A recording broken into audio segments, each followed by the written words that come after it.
Hey everyone, Sean Watasa here, back with another video. And in today's video, we're going to be taking a look on how you can get started building Web3 applications with thirdweb. And in this video, we'll go over a few things. We'll first go over how you can start building your very own Web3 project using thirdweb's CLI. We'll use the CLI to create a Next.js project, and this is going to have everything set up for you, ready to go, so you can start building immediately. Then we'll also take a look at how you can implement thirdweb into an existing Next.js project as well. We'll also be covering things like thirdweb's API keys, how to create one, and how to utilize them within your app. So with all of that being said, let's jump on the computer here and let's get started. So in my terminal here, what we're going to do is create a starting template for us to get started. Now we're going to be creating a Next.js project here, and using thirdweb's CLI, we can easily create this and get started. All we're going to do is run npx thirdweb create app. We'll have to give ourselves or our project a name here. We're going to say thirdweb getting started, and then you can select the framework you want to use. Now, currently we support templates or starter templates for Next.js, Vite, and React Native. So you can select the framework you want to use. In this tutorial, we're going to be using Next.js here. So I'm going to select Next.js, and this is going to, again, set up a Next.js project for us. It's going to have thirdweb's Connect SDK already installed, and it's going to have the necessary setup for us, like creating our thirdweb client along with wrapping our application with the thirdweb provider. You don't need to worry too much about that right now. We're going to go over it, but we'll also show you how to implement thirdweb's Connect SDK to an existing Next.js project and how you can set this up manually. But with thirdweb CLI here, all you need to do is run npx thirdweb create app, select the Next.js framework, and everything will be built and set up for you. So we're just going to change into our thirdweb getting started project here. I'm going to open this up in my code editor. You can see in my code editor here, we have our project set up for us. We have a .env file here where we're going to have to supply and provide our thirdweb API key or our client ID. In our sources folder here in the app folder, we have our client.ts file. This is going to set up and create our thirdweb client right here using our client ID that we provide to our .env file. And if we take a look at the page.tsx here, this is some templated code here that we'll take a look at in just a moment. And if we look at our layout.tsx file here, you'll see that we have our application here wrapped with the thirdweb provider, which is what is going to allow us to utilize the thirdweb Connect SDK. So with this set up, before we run this locally here on my computer, let's get our thirdweb API key or our client ID and provide it right over here. So I'm going to head back to the thirdweb dashboard. So this is thirdweb.com. We're going to head to the dashboard here. We need to connect our wallet. So I'm just going to connect a wallet here. We're going to sign in. And once we're connected, we're going to head over to the settings tab. And the settings tab here, the first thing that will open up is your API keys. Now, this is your thirdweb API keys, and you're going to be provided a client ID for client-side use, and then a secret key, which is going to be for server-side use. Now, to go over that, we're going to create a new API key here in the top right. And with this, you can name your key here. So I'm just going to call this our thirdweb. We'll just call this our YouTube course API key. And then down here, you can select your allowed domains. Now, if you allow all domains, what you're doing is you are allowing all domains the use of this API key wherever it is used. Now, for this tutorial's sake, I am just going to allow all domains. You can even just authorize a certain local host and the port that you have it running on. So you can, if you're just testing this out locally and you don't want anyone else to get a hold of your API key and start using it themselves, you can just put in like your local host 3000, 3001, wherever you have your application running locally, you can put that in. But just for the ease of use here, I'm going to allow all domains here. This is just going to allow this access to everything. In production use, you're going to want to put in your own domain name here that you're allowing use of for this API key. So again, I'm just going to allow all domains. I'm going to hit next. It's going to say here that I have unrestricted web access, and we're requesting that all origins can be authorized. So this is just because I allowed all domains. So I'm just going to hit proceed here. And there you go. You can see our API key was created. We have our client ID here, which is what we're going to be using in our application. But we're also created a secret key here. Now, this secret key is going to be used for your backend or for your server-side usage. This is for things like if you want to use our storage and you want to upload or download things from IPFS, or if you want to utilize the other features and tools like RPC Edge. So you're going to have to save this secret key here on the side. You are only given this secret key once. So you can see here, secret key handling, do not share or expose your secret key. This secret key cannot be recovered. If you do lose your secret key, you will need to create a new API key pair. So if you lose a secret key, you have to create a brand new API key with a brand new client ID. There is no way to retrieve or restore or change the secret key associated to the client ID here. That means you'll have to save this and secure it safely on the side. So copy that, store it somewhere safely.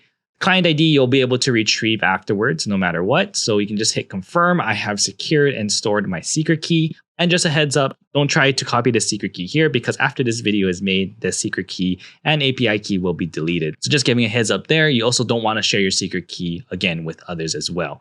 So we're gonna hit complete here. We have our API key here. So I'm gonna copy my client ID. We're gonna come back to our code editor here. And in that .env file, we're going to paste this in here and save that. Now you can see here, this .env file is a .env.example. We're gonna have to rename that for this to work here. And just because I'm just testing this locally here, I'm just gonna put .env.local. I'm just gonna run yarn dev here to run this locally. This will open up on my localhost 3000. And there you go. We have our templated Next.js project here. We have the thirdweb SDK with Next.js here. We have a demo connect wallet button, which if we click, you can see all of the different wallets and methods we can use to log in and connect a wallet to our application. And we have links to our docs, components, and hooks, and the thirdweb dashboard. So this is what you get out of the box using and building a project with the thirdweb's CLI. And that there gets you a starting point in which you can start building your very own Web3 applications using Next.js and thirdweb's SDK. So by just running npx thirdweb create app, providing it with a thirdweb API key, you can again just get a project up and running in a matter of minutes. Now let's dive a little bit deeper and take a look at the thirdweb API key. So if we click on our API key that we just created here, you can see we have our client ID. This is our client ID that we provided again to set up the thirdweb SDK with our Next.js project. We have our secret key here, which we were provided. You have some information about when it was created, last used, and last accessed. You have your access restrictions here. So allow domains. Again, you're going to want to restrict this to use for only the domains that you are using, along with bundle IDs. And this is going to be for things like Web3 games using things like our Unity SDK or mobile applications using our React Native SDK. Down here at the bottom are other services that you can configure with your API key. So I'm going to come up here to the top right and hit edit. And you can see here, this is where I can edit the name. I can change the allow domains along with the bundle IDs. Again, this is for iOS, Android, and Unity games. And then down here, we have our services, and we can actually toggle on and off and customize the usage of what services are allowed for this API key. So maybe I have an API key and I'm only going to be using it for storage. I can turn off all these other services and only allow storage usage. So you can configure what use cases and what you're actually going to be using the API key for. That way you can control what is actually being used with the API key. So to kind of go over this, we have storage here. We have IPFS upload and download. You also can toggle if you want to just allow upload or download, or you can allow both. You have our RPC usage here through thirdweb. So again, RPC Edge. You have account abstraction. This is going to be for things through thirdweb where you can use our bundler and paymaster services. You have in-app wallets. This is going to allow you to utilize our in-app wallet, which allows wallet generations utilizing things like social login, email, phone number, or passkey. You have checkouts here. This is for credit card checkouts for NFTs. And then you have pay, and pay is going to be for things like fiat on-ramping or crypto to crypto swapping. So again, you can go through all of these. You can configure them depending on the service. Let's just say account abstraction here. There are some other settings and everything that you can configure. So if you look here, account abstraction, you can choose the API key here that you're configuring the account abstraction for. You can configure things like sponsorship rules. This includes things like global spend limits. You can restrict it to certain chains. You can restrict it to only allow interactions with certain smart contracts. So a lot of the configurations and features that you get with account abstraction, you can edit that all here within your settings. If we go back, you have things like in-app wallets. So you can see here, if you have thirdweb's growth plan, you can do things like branding. So you can custom the email and logo and name that gets sent to users when they receive a one-time password from logging in with an email in in-app wallets. You can also do custom authentication. So you can bring your own custom JSON web tokens or JWT, and you can create your own authentication method for using in-app wallets. And this allows you to, again, if you can bring your own custom authentication, or you can create your own custom authentications for things if you want users to sign in with maybe Discord or GitHub or something like that. You can bring your own here. And then finally here we have more configurations for pay here. And really what pay allows you to do here is you get to set up your recipient address for fee sharing. Again, pay, we'll dive into this in another video. You can check out the link in the description below if you want to learn a little bit more about pay when we take a deeper dive into it. But what pay essentially allows a user to do is we allow things like crypto to crypto swapping. So if someone has Matic, but maybe they need ETH on base, we allow them to get ETH on base by swapping Matic that they have, all within the Connect wallet component or an embedded component that you can use through thirdweb's Connect SDK. And through that, thirdweb takes a 1% fee of those transactions, but 30% of that we share with developers. And this is a great way for developers to earn revenue by implementing these features into their applications. Not only does it make it easier and simpler for your users, but it also allows you to generate revenue at the same time. So this is where you can put in the recipient wallet where those fees are going to go to when users do use that pay feature within your application. So again, that is a overview of API keys and everything through thirdweb. Again, you can come to your dashboard, go to settings, go to API keys, create an API key, and through there, you can also customize the services and everything that you want to allow. And with that, all you need to do is run npx thirdweb create app, select your framework, provide it with a client ID, and you're ready to go. Now, that is if you are starting a new project, but let's take a look if you already have maybe a Next.js project being built, and maybe you want to implement and install thirdweb's Connect SDK. So let's come back to our terminal here. Let me just get out of this and clear this out. And let's run npx create next app, and then let's just say thirdweb next app. So we're going to create a brand new Next.js project here. So we're just going to say yes to TypeScript, no to ESLint, no to Tailwind, no to source directory, and yes to app router, and no to customizing the default import alias. I'm just going to set up a really quick Next.js project here. And once this is set up, we'll open this up in our code editor. So yeah, we'll say thirdweb next app, and then we'll open this up in our code editor. So let's just say, again, you have a Next.js project already started and you just want to implement thirdweb's Connect SDK. All we'll do here is we'll open up our terminal within our code editor, and we just need to install thirdweb's Connect SDK here. Now we support npm, yarn, pnpn, and bun, so you can install thirdweb's Connect SDK however you feel fit. I'm just going to say yarn add and thirdweb. If you're using npm, you want npm install thirdweb, and so forth. So I'm going to run yarn add thirdweb. This is going to add thirdweb's Connect SDK here. There we go. So we've installed that. We can take a look at thirdweb's documentation here. And we can take a look at thirdweb's documentation here. Again, links to this will be down in the description below. We've already installed thirdweb here. Again, we support npm, yarn, pnpn, or bun. And the first thing we need to do here is create a client. So what we need to do is create a client using create thirdweb client.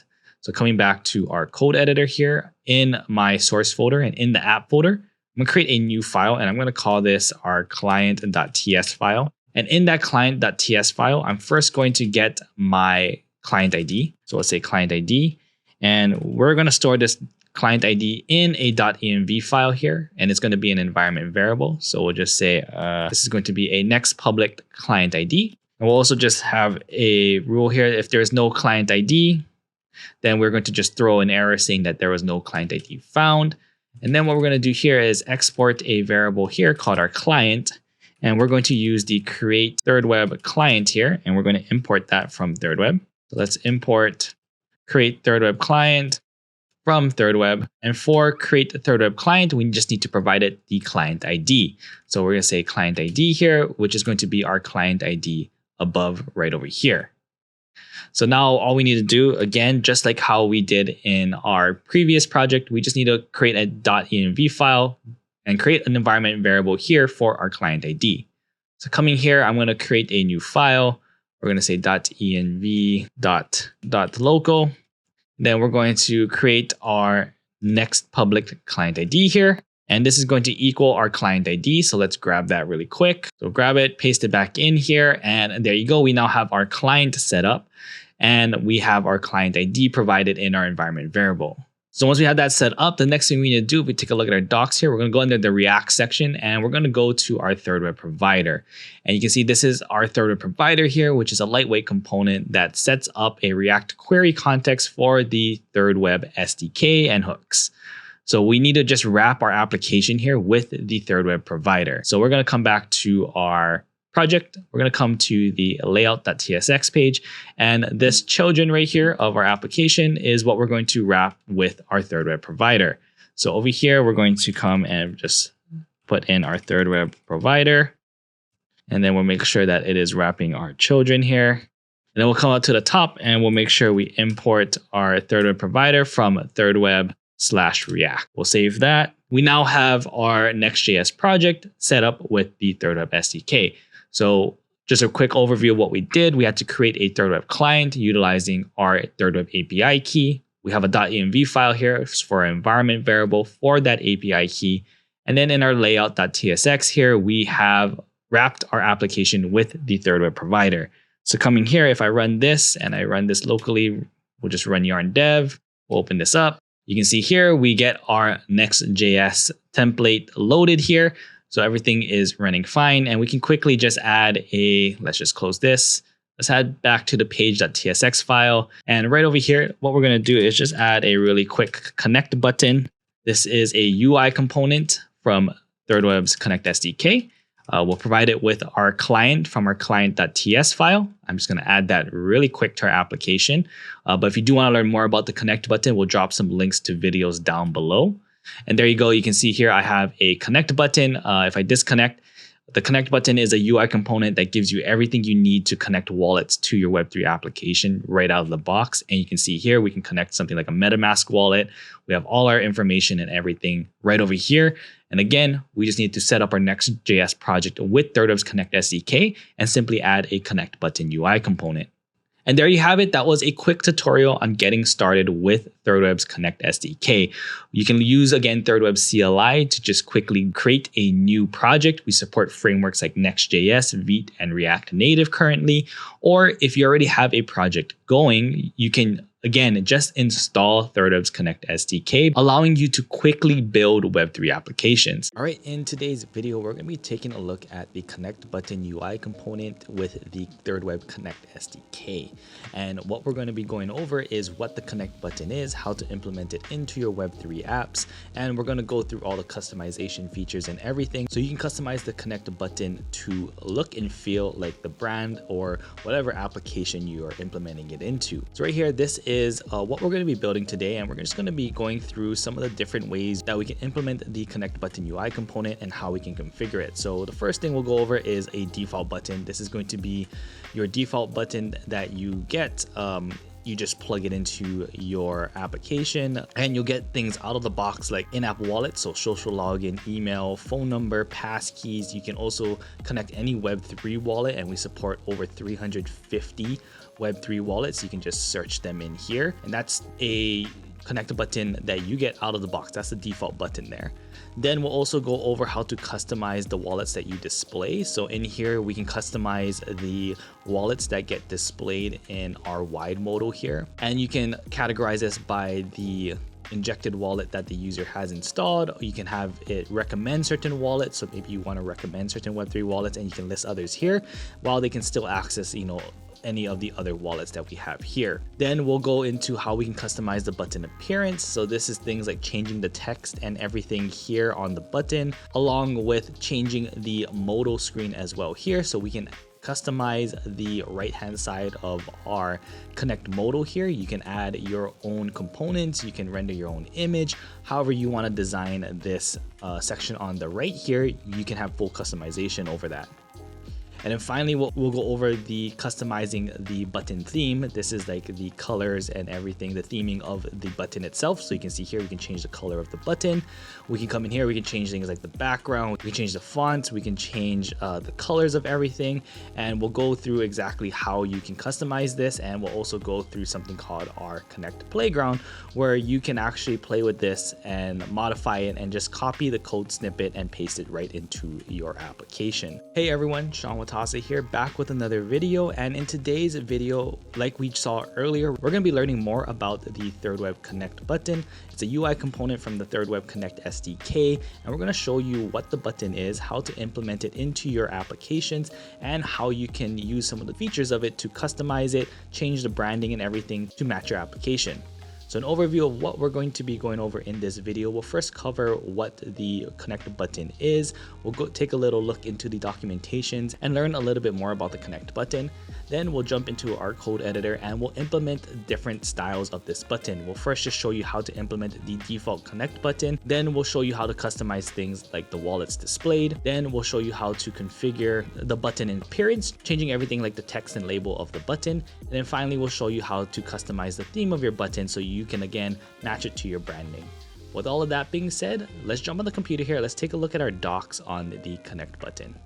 So on my computer here, we're taking a look at the Connect button in our doc. We'll link this in the description below. So if you want to check it out too and follow along, you can take a look there.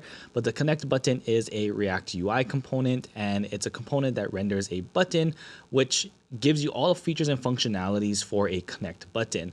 Now you can see here we have a playground where you can play around with this. We'll check that out in just a bit. But you can see a really quick image, and like the demo that we showed in the beginning of this video, the Connect button UI component is going to give you everything you need out of the box for a user to connect a wallet to your application. We support over 350 Web3 wallets. We support things like account abstraction. We support things like auth to authenticate and sign in your user with a Web3 wallet. We even support in-app wallets, which are things like social logins, email, phone number, and passkeys to generate your user a wallet. So no matter what onboarding experience you want to provide to your users, the Connect button gives you all of that and all the customization needed to allow users to do that, and it's super easy to implement. Now, if you look at the components here on the side, we have a Connect button and we have also a Connect Embed. Now, Connect Embed we're going to go over in another video. So this video, we're only going to be covering the Connect button. But with that being said, we're going to come over to our code editor here and we're going to open up our Connect button folder here. So if you are following along in this course, you can clone this repo here, which is going to give you a blank template of what we're going over throughout this course playlist. And what we have here is our page.tsx file. So this is going to be our page.tsx file within our Connect button folder here. And this is going to give us the demo that we just showed earlier, which is this demo here without the Connect buttons implemented. So what you should have here is a blank screen like this. You'll have everything but the Connect buttons. And we're going to walk through and go through and show you how you can add these Connect buttons. And we'll go through how you can customize them in all these separate steps here. So again, you can check out the links down in the description below. You can clone that branch of the repo here that is blank, and you can try this out for yourself. So I already have a project here that's set up with the ThirdWeb Connect SDK. And if you have never set up a project with ThirdWeb's Connect SDK before, you can go back to an earlier video in this course. We'll link it down in the description too, where we should walk you through how you can create a new project and set everything up using ThirdWeb's CLI. We'll just quickly go over this. We have our page here. We have our header and our footer, which is our title and some links at the bottom. Then we have our Connect buttons here, and we have our four different buttons that we're going to go over: our default button, our custom wallets, our button appearance, and then our custom theme. So we're going to jump into this first section here, which is going to be our default Connect button UI component. And with the ThirdWeb Connect SDK, to implement our default button, it's very easy. All we need to do is add the Connect button UI component, and we just need to provide that component here with our client.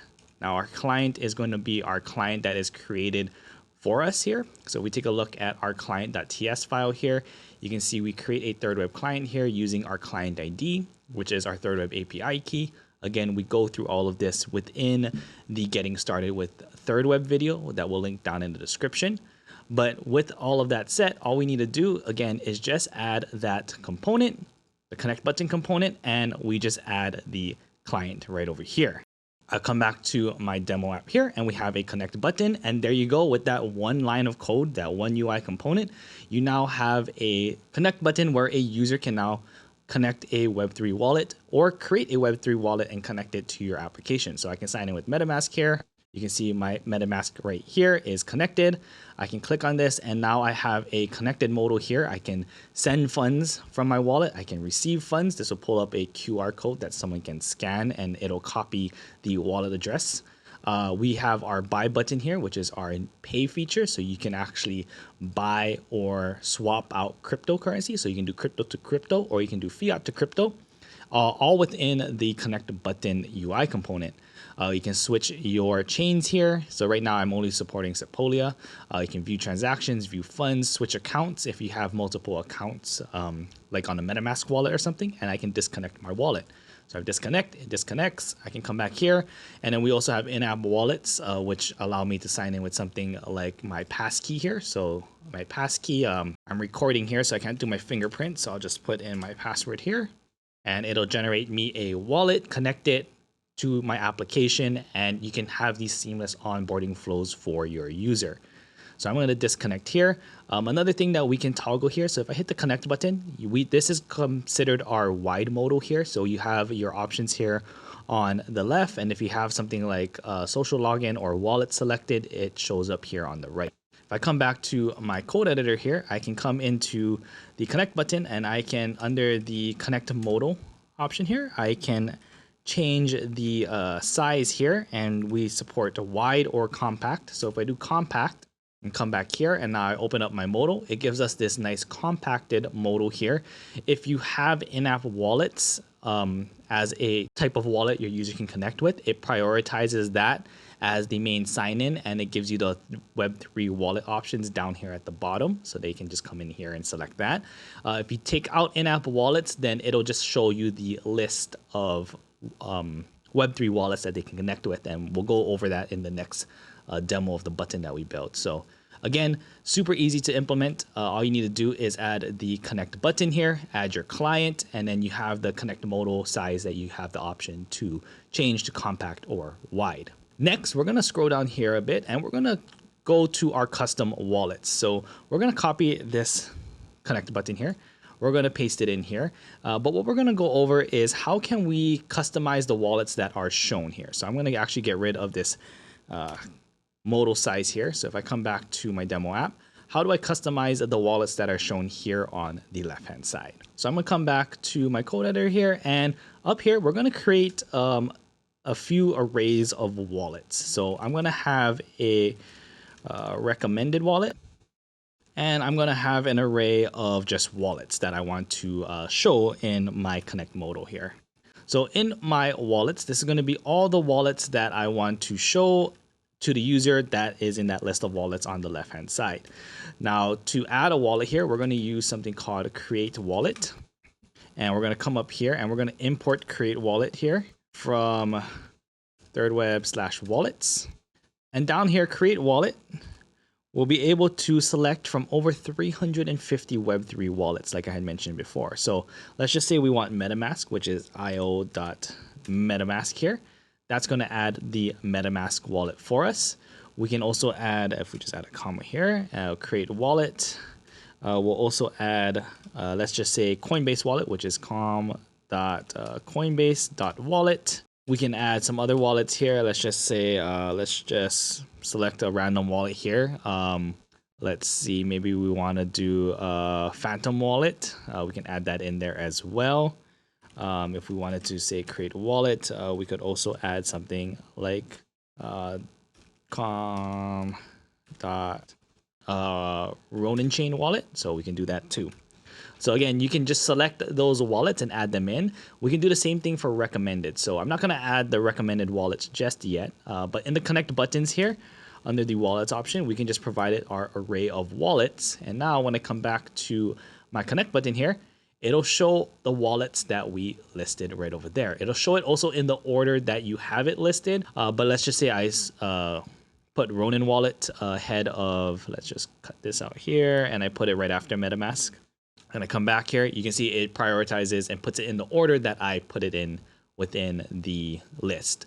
Now, with that, I can also add recommended wallets. So recommended wallets here, let's just say this here, I want to say create wallet, and we're going to say the Coinbase wallet is our recommended wallet. So this is the wallet that we recommend. And all we need to do back here is down in the connect button, we add recommended wallets, and we add our array of recommended wallets. So you can add more than one if you want to, but I'll just come back here, we hit connect, and you can see Coinbase wallet is now recommended. So we can actually move that up to the top here.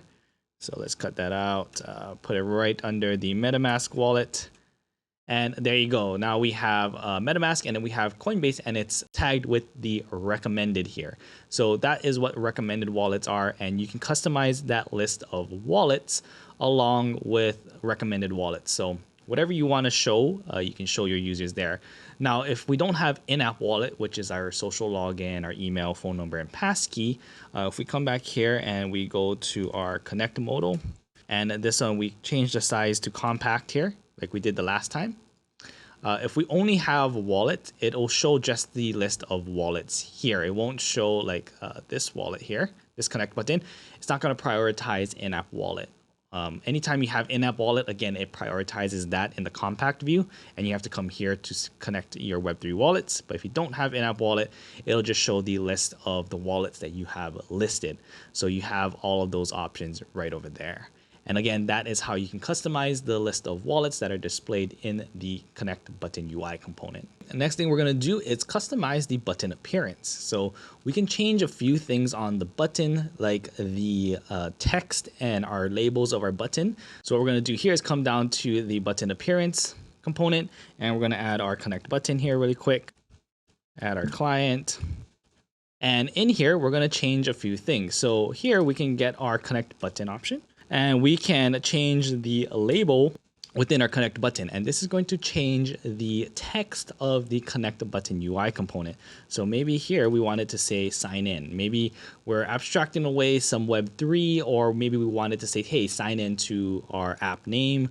You can customize the label and text of the button. So we come back here. You can see now instead of saying Connect Wallet, which is the default text and label, we can change it to something like sign in. It'll still give us the Connect modal and everything over here.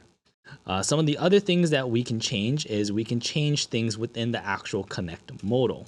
So just like how we changed the size and everything, we can change things like the title.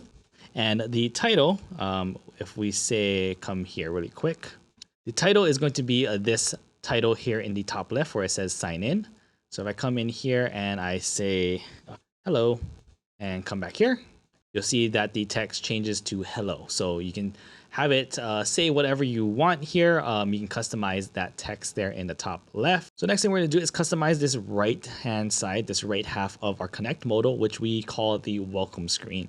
So what we can do is we can actually customize the default welcome screen, which I'll show you in just a bit, or we can render our own component here to display on the right hand side of here. So maybe we want to put a graphic or an image. Maybe we want to render some type of cool component here that we want to show, maybe like a counter or a countdown, or display some information. We can display that all right over here. Now I'm going to show you what the custom one is. And now to show that, I'm going to get rid of the in-app wallets really quick. So I'm going to come here and I'm just going to say wallets. And we're just going to say MetaMask wallet, and let's just say Coinbase wallet as well. And then I come back to my button here. If I hit sign in, this is the default welcome screen here if you don't have in-app wallets Because if you had it as a default, in-app wallet is prioritized and it shows the in-app wallet login options by default. So if you don't have it, this is kind of the default welcome screen that you see on the right-hand side here.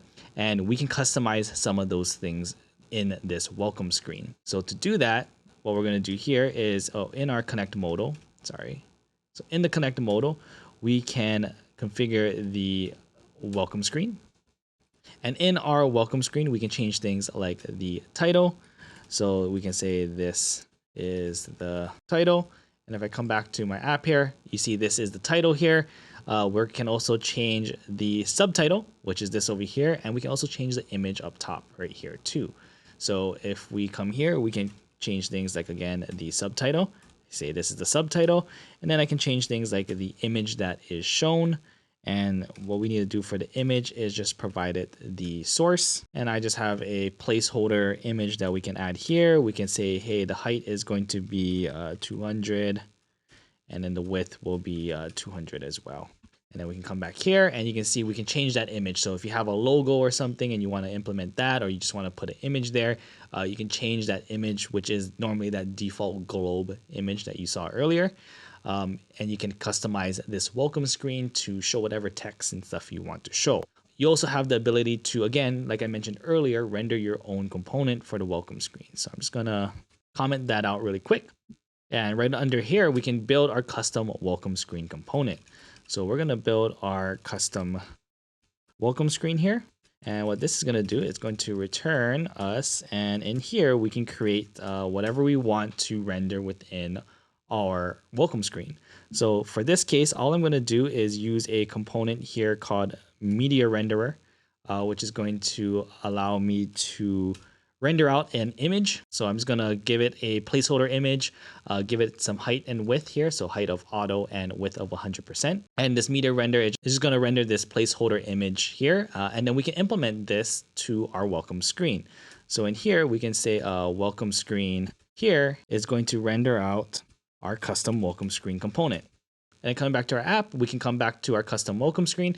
And there you go. Now the right half or the welcome screen is rendering our component that we created, which is just that placeholder image. So again, you can customize this. You can customize the component to show some data, make it interactive, whatever you want to render here on the right in the welcome screen, you have full control and customization over that. And then finally, the last one we're going to go over is how you can theme and customize your Connect Wallet button. So not only can you change the labels and text and everything of it, but you can fully customize the theme of the button. You can change the color theme, you can change the fonts, you can change basically any component of the Connect button UI component. And what we're going to take a look at is the playground first. So if we come back to our documentation, you can see here we have the Connect button playground. We'll open that up. And this is going to take you to our playground here, where if I disconnect this really quick, you can look through all of these customizations here. So you can say, hey, what will it look like as a compact modal, which it'll show here. We can say full size modal. Maybe we don't want email or social logins. Maybe we want to add certain wallets. Maybe we want to recommend certain wallets. So you can hit the stars to recommend. You can click on the wallets on or off to show them. And you can play around with this playground and see what you can build and what you can create your Connect button to look like. And here under appearance, you can change the button title and everything like we had earlier, all of this, and then even the theming here. So in here, we can change things like the background color. So maybe I want the background color to be white. Maybe I want the accent color to be green. So I can play around with the colors here. You can see all of the different options and everything that you have here. And then down here, if you scroll down in the playground, you have the code snippet here. And the code snippet here will show you the Connect button UI component here. And it will have all the theming, the changes, and everything that you had customized here in the playground. And you can simply just copy this code and add it into your project. So let's take a look back at our code editor here. And we're going to come down to our custom theme button. So we'll just add our Connect button again. All right, we add our client here. Now to customize the theme of our button, it's going to be under the themes here, and we have to customize a specific theme. So we have dark themes and we have light themes. So if you're going to configure the dark theme here, you just add the dark theme and you can change things like the colors. And in the colors here, you can add things like primary text color. And to see the colors that you can change within the dark theme, you can just look at the dark theme here, scroll up, and you'll see that you can change everything from primary text, secondary text, danger, success, background overlay, all those things you can customize here. You can take a look at all those things here that you can. Those are all the things that are available in the playground as well. So let's just copy this here. I have some colors and everything that I have customized. So primary text, accent, background, just some random stuff here that I changed the colors of. Come back here to my demo project. And there you go. You can see I have a different color connect button and everything now. When I click on that, the background is the solid color. I have like different color secondary text and everything. And I can change and customize all of that. Now you can also change the font family. So if I come back here, I can just come down here and change font family. And down here, I can provide it with any font family that I want. So maybe we switch it to Roboto, save that. Come here and you can see now that we have the Roboto font. So, or I can come back here and I can just say serif, and now it is a serif font here. So again, you can change the font family to match the branding and everything of your application so that the connect button UI component seamlessly can be added and implemented into your Web3 app. And there you have it. That was a quick tutorial video covering the Connect button UI component from the thirdweb Connect SDK. And we covered a bunch of different things that you can do to implement the Connect button to your Web3 application.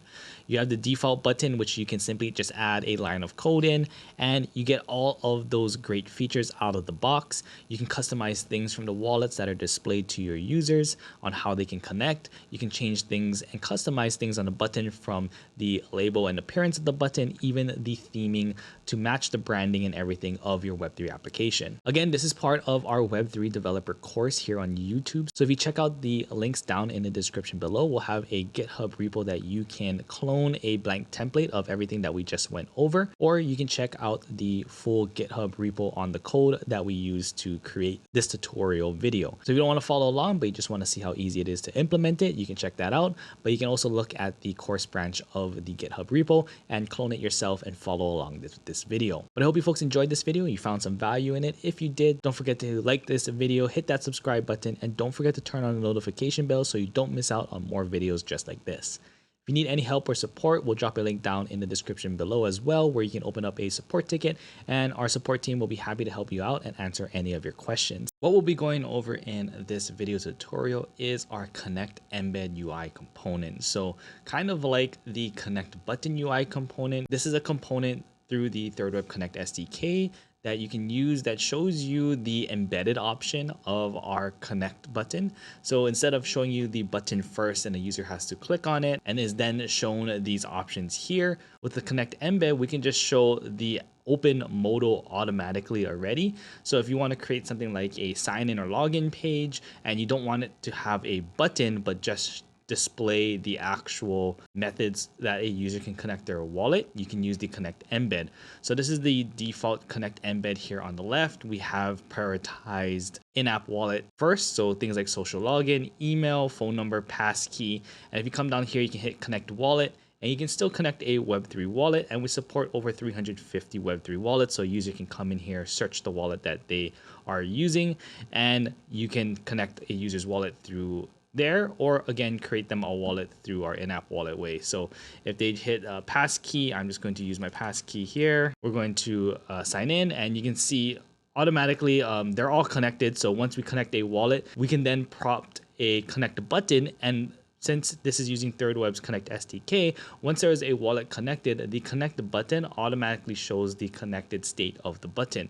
So we can display the connect button once a user has logged in, and they'll still get all the features and functionality of the connect button. When they disconnect or sign out, it is still the connect embed option. So great for, again, creating like a login or sign up page for your users. If you want to check out a video on our Connect button UI component, we'll drop that down in the description below, but you can check that out. We're going to be covering a few things from creating the default and implementing the default Connect embed, to customizing the wallets that get shown, to even customizing the look and theme of the Connect embed, as you can see in this last example here. So it's the same thing as this first one, but we changed the fonts and colors around in here. So we'll show you how you can customize the look and feel of the Connect embed to match the branding and everything of your Web3 application. Hey everyone, Sean Watasa here, back with another tutorial video. And in this video, like we mentioned in the demo earlier, we're going to be looking at the Connect embed UI component from thirdweb. Now this UI component is again going to give you the open Connect modal version of our Connect button. So instead of showing you the button first, we're just going to display and provide you with the modal where a user can then connect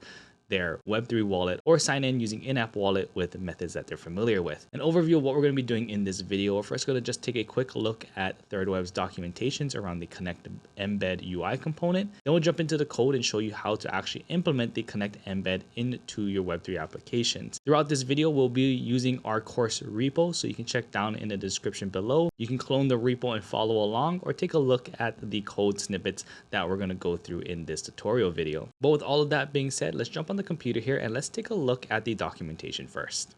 So right here on my computer, I'm in the thirdweb documentations for the Connect embed. We'll link this down in the description below if you want to go ahead and read it yourself. But just a quick overview of the Connect embed. It is a rendered UI component. Now, just like the Connect button, we're going to be rendering a component where a user can connect their Web3 wallet to your application. But instead of showing them a button that they need to click first to open the modal, the Connect embed presents you with the open modal right off the bat. So great for things if you want to create like a login or sign-in page. You can create a page, show the Connect embed, and just have a user select the wallet and then navigate them to your application. We'll also be checking out the Connect playground here, which is a great way to visually see the theming and customization of your Connect embed.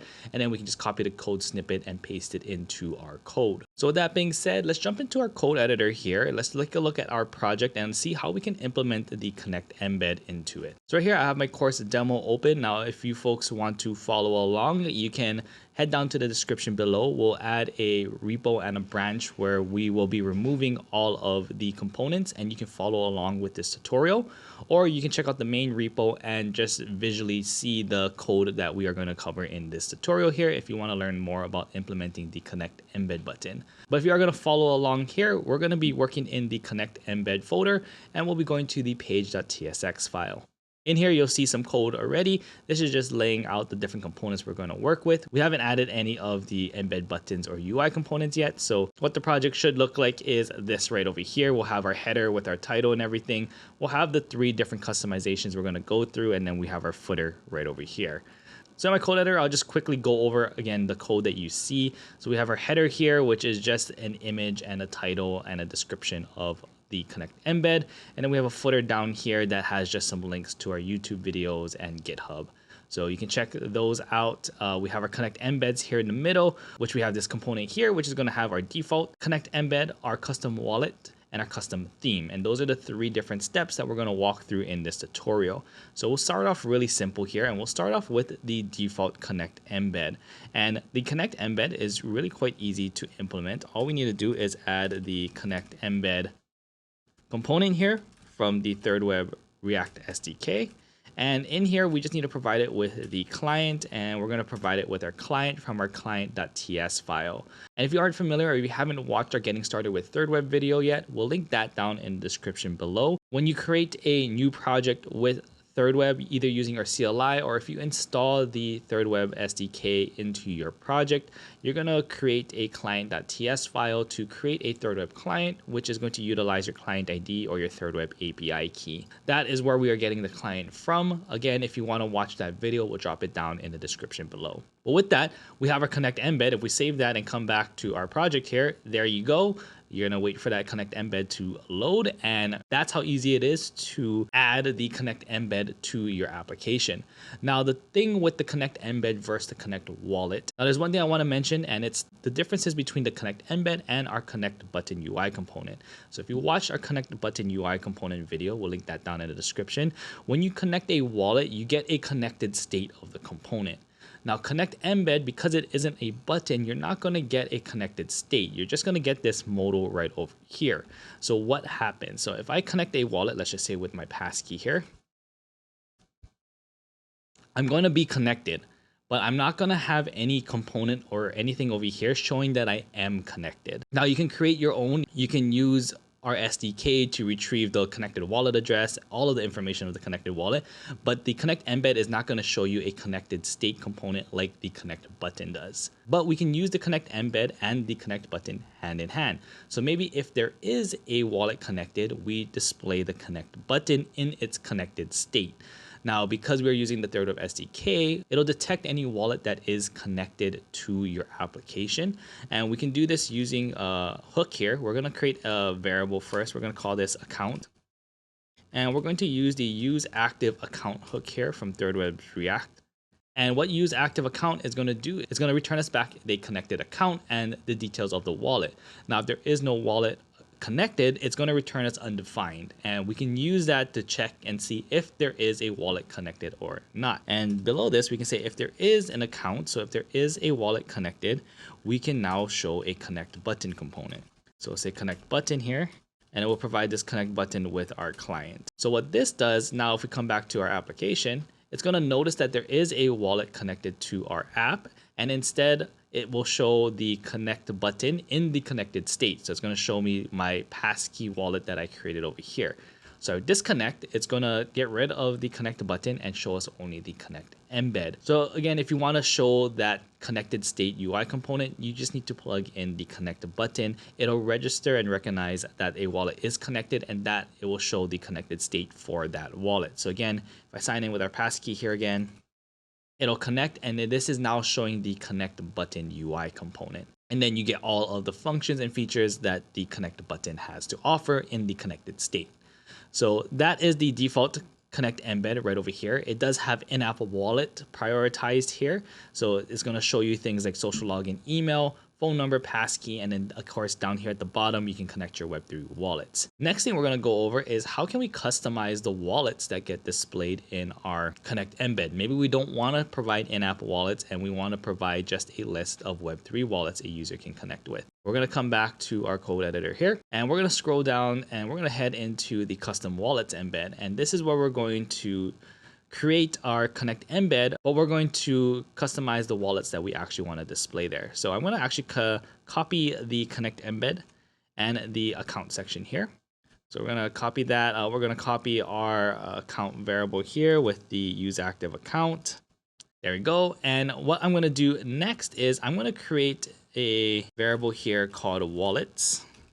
And wallets is going to be an array of wallets that we want to display in our list of wallets. Now, to create a wallet, we're going to use the create wallet here from thirdweb wallets. And we need to provide it with the wallets that we want to list. So here you can see we have over 350 supported wallets. You can just type in the URLs here. So we're going to say MetaMask. So .io or io.metamask is going to give us MetaMask. Maybe we want to do a Coinbase wallet. So in this one, we're going to do com.coinbase.wallet. And maybe we want to do some other wallets here. So maybe we want to do create wallet. Let's say com.Ronin chain wallet. We can put that in there too.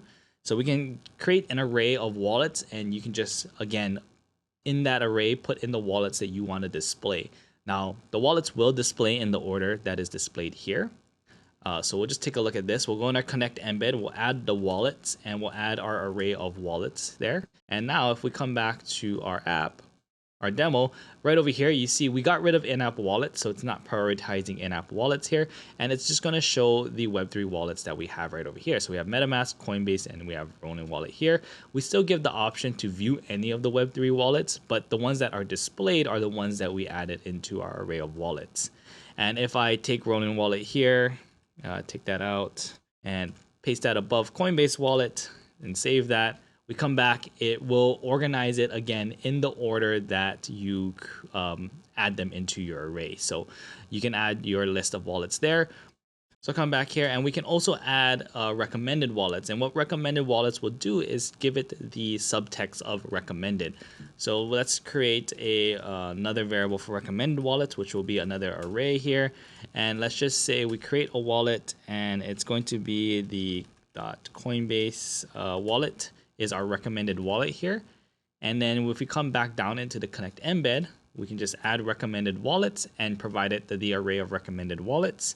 And then when we come back here, you can see Coinbase is now tagged with the recommended wallet. So we can actually just take Coinbase here. We'll just cut that. Maybe we want it at the top because it's our recommended wallet. Come back here, and you can see Coinbase is now above Ronin wallet. It's always going to prioritize any installed wallet first. So because I have MetaMask here installed in my browser, it's prioritizing that because it recognizes it. But then it'll give you the options of your recommended and the list of your other wallets down below. So again, you can customize the list that is shown over here, and your users will always have the option to select any of the 350 plus wallets that we support. So that is how you can customize those wallets within the Connect Embed option. And then finally, we're going to look at how we can theme and customize the look of our Connect Embed. So we're going to come down to the custom theme Connect Embed here. I'm just going to copy the Connect Embed and accounts and everything from our default section again. So I'm just going to paste that right in here. And then we're going to get our accounts here using the use active account.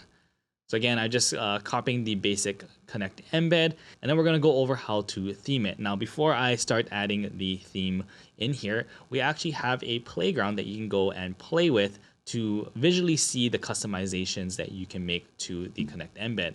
So if you look at the documentations here, you'll see the playground, and we can head over to the Connect button playground. And that will bring you to the Connect Playground here, where you can customize and visually see what you can do with the Connect Embed and Connect button. So over here, you can toggle some of the wallets. Maybe you want to see certain wallets here. You can hit a star to make them recommended. You can turn on and off in-app wallets here. You can turn on and off account abstraction. You can go through all of those things here. So if we change into compact view, this is what our Connect Embeds look like. So again, you can configure the wallets. Then we can go to appearance here. And over here, we can see the modal here says connect. And maybe we wanted to say hello. Maybe we don't want the thirdweb branding. Maybe we want different icon. We can put in the image of our icon here that shows up in replacement for that thirdweb icon. We can customize all these different things. We can come to the theming. We can also change the color. So let's just say background color here. Maybe we want it to be blue. Text here, you can see secondary text. Maybe we want this to be a darker blue. So you can go through this. You can customize everything here. You can go through all the different areas that you can customize, from the borders to the secondary text to the icon colors. All of those options you have right over here to configure, and you can visually see the changes here in the playground. Once you're done, you can actually come into here under the code snippet, and what you can do here is just take the theme here of your settings. You can just copy that, and I'm just going to come here back to my code editor, and under the Connect Embed, I can just add my theme. I'll make sure I'll import the dark theme here. For this one, there is no drop-down background because it is not the button. So I'm just going to say modal and secondary text here. And if I come back to my project demo here, there you go. We have the theming and everything that was applied to my modal. In here as well, we can change things like show thirdweb branding. We can set that to false. So we can come back here. We can remove the branding and everything on the bottom. We can also change the font family as well. So if we come here under theme, outside of colors, we can say font family, and maybe we want to change this to a serif font. We can come back here, and there you go. We can change the font family and everything, and you can theme and customize the Connect Embed to match the branding and the theming of your Web3 application, so you have a nice seamless feel to it. And again, all of this here, if we sign in, so it still works as normal. If we go with our passkey, What we're going to see is the connect button, because again, we're checking to see if a wallet is connected, and if it does, then we show the connected state of the connect button. And again, if you haven't watched our connect button UI component video, we'll link that down in the description. You can check that out and learn a whole bunch more about the connect button. And there you have it. That was a quick tutorial video going over our connect embed UI component. Again, the connect embed UI component is similar to the connect button UI component, where it is going to allow a user to connect their wallet to your application.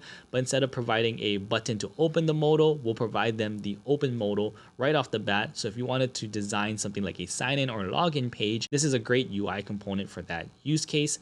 Again though, when you do connect a wallet with the connect embed, it does not give you a connected state component like the connect button does. So you do have to still use the connect button, but within the thirdweb SDK, it'll notice that a wallet is connected and it'll show you the connected state of that button. So I hope this tutorial gave you a better understanding of what the connect embed UI component is and how you can use it. If you did find some value in this video and you did like it, give this video a thumbs up, hit that subscribe button, and don't forget to turn on your notification bell so you don't miss out on more tutorial videos just like this. If you need any help or support, we'll add the links to the resources and everything down below. So we have in-app wallets here, and we can easily implement this using our connect button UI component here with the thirdweb SDK.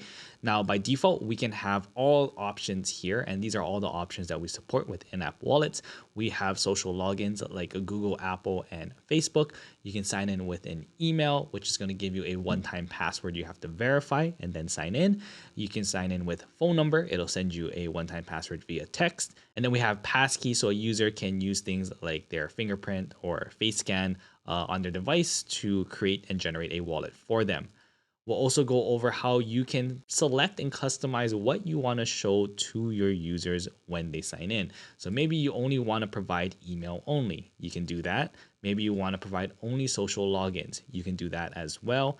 Or maybe you want to provide just a phone or passkey option. You can do that as well. So we give you the full customization within the connect button UI component to show all options if you want to show all options for in-app wallets, or pick and choose which options you want to show to your users in order for them to sign in and connect a wallet to your application. Hey everyone, Sean Watasa here, back with another tutorial video. And in today's video, like mentioned earlier, we're going to be talking about in-app wallets. An overview of what we're going to be covering in this video. We're first going to take a look at our documentations and go over a little bit about what in-app wallets are and how they can help us build Web3 applications. Then we'll jump into our code editor, where we'll show you how to implement the in-app wallets utilizing the connect button UI component, and show you how in just a few lines of code you can add this support to simplify the onboarding process for your users into your Web3 application. With that being said, let's jump on the computer here and let's take a look at our documentations and look into what exactly is an in-app wallet. On my computer here, I'm in our thirdweb docs. We'll link the docs to in-app wallets down in the description below, so you can check that out and follow along. But before we jump into this, let's talk about like why do we need in-app wallets? What pain points does this help solve? And why would you want to use something like in-app wallets? So if we look at some of the pain points in onboarding users to a Web3 application, normally what users will have to do if they've never interacted with a Web3 application before is they need to create a wallet. This means they have to go create something like a MetaMask wallet or something. They need to know their seed phrase, how to keep their private key secure, all of these things. And there's quite a bit of a learning curve for someone who is not familiar with all of this. So what in-app wallets was created to solve was, can we create a wallet and use this wallet created to connect a user to a Web3 application by providing them the authentication methods that they're familiar with already. So things like social login, so they can sign in with Google, or maybe sign in with an email, get sent a one-time password, same thing with phone number, or maybe they just want to sign in with their Touch ID or Face ID or biometrics, depending on the device that they're using. And that's what in-app wallets allows a user to do. They can create and connect a wallet using those familiar Web 2 authentications that they've used in previous applications before. Now, let's take a look at our documentation and we can see exactly how in-app wallets work. That way we have a little bit of a better understanding of it. So you can look here when a wallet is created. So a user signs into their application, uses an email, social login, methods that they're familiar with, and a wallet is generated on the user's device. When a wallet is created, those corresponding wallet keys for the wallet are split into 3 shards, and this uses Shamir's secret sharing algorithm, and these are the 3 shards that they are separated into and where they are stored. So one shard is stored securely on the user's device. This is for web applications. This is stored on the browser or mobile apps or the secure enclave of the device. The second shard is encrypted and stored in Amazon KMS using a key that is known to thirdweb. And then finally, the third shard is encrypted by the user's authentication and is stored on Amazon's KMS as well using the user's authentication, not a known key that thirdweb knows, but the user's authentication as the third shard. So there's no way that thirdweb has a way of decrypting and accessing that key because it, again, is being encrypted by the authentication of the user. So you can see here, this is kind of a visual workflow on what happens when a user signs in with an in-app wallet. So user authenticates using something like an email or social login. Then the client-side generation of the public and private key pairs are generated, and the generated private key is sharded into those 3 shards. One stored on device, stored on thirdweb server, encrypted with a key known by thirdweb, and then the third one is stored on thirdweb server, encrypted by the user's auth. Now, on top of that, recoverability, because a user is using a auth method like an email or a social login to be able to access 2 out of the 3 keys, a user just needs to have access to their authentication method. So they need to reset a password or something on their email or social login. That, of course, is what's giving them access to 2 out of the 3 keys, the shard A and shard C in this image above, because that is stored on the user's device and the other one is stored and encrypted by the user's auth. Now, some things to keep in mind when using in-app wallets is the scope of the wallet. Unlike a Web3 wallet where, I take my MetaMask wallet and I can connect it to an application, I can then take that MetaMask wallet, connect it to another application. When you use an in-app wallet, it is scoped to an application per thirdweb API key. Based on the API key used in the application that is utilizing in-app wallets, it is scoped to that API key. So if you built 2 different projects using thirdweb, project 1, project 2, and you use separate API keys for each of those projects, if you use in-app wallets on both those projects, your users will end up with different wallet addresses when they sign in, even if they use the same sign-in method. So you can see down here in this visual example, we have app 1, app 2, and app 3. The user is still signing in with the same email, but because each app uses a different thirdweb API key, the wallet generated is scoped to the application per API key. So that is why you'll see separate and different wallet addresses for each app. Now, users can still view all of their applications scoped in-app wallets in a single view. They can come over to this link right over here. So this is going to take all of their wallets based on a, let's say, social login, and they'll be able to view all of those applications and the NFTs and assets that they hold within each one. And then down here, you can see scalability. We support up to generating 100 wallets per second by default, and the support can go higher up to 3,000 wallets per second. But if you do need to scale higher, you can just contact our sales team for more information about that. So that was kind of a overview of how in-app wallets work. Now let's jump into our code editor and we'll show you how easy it is to implement in-app wallets into your Web3 application. So I'm going to open up my code editor here, and this video is part of our Web3 developer course. And we have a repo link down in the description below, or you can follow our previous video on how to get started and how to create a new project using thirdweb's CLI. So in those repo links down below, we'll have a couple branches, a complete branch if you want to just take a look at the code that we're going to be going over in this tutorial, or you can follow along with the separate course branch, which will give you a blank template like I have right here. So you can follow along with exactly how we're implementing and you can do it yourself. If you want to just take a look at the code, you can take a look at the other repo link down below. But if you are following along with the course branch of the repo, you can see here we're going to be in our in-app wallet, and we're going to be under our page.tsx file, and you're going to have your template here, which should give you something that looks like this. which will provide you something that looks like this. So it's going to look like a lot like that demo that we showcased in the beginning of this video, but we're not going to have any of the connect buttons here. We're going to be adding them in and showing you how to implement in-app wallets. So you can follow along with us here.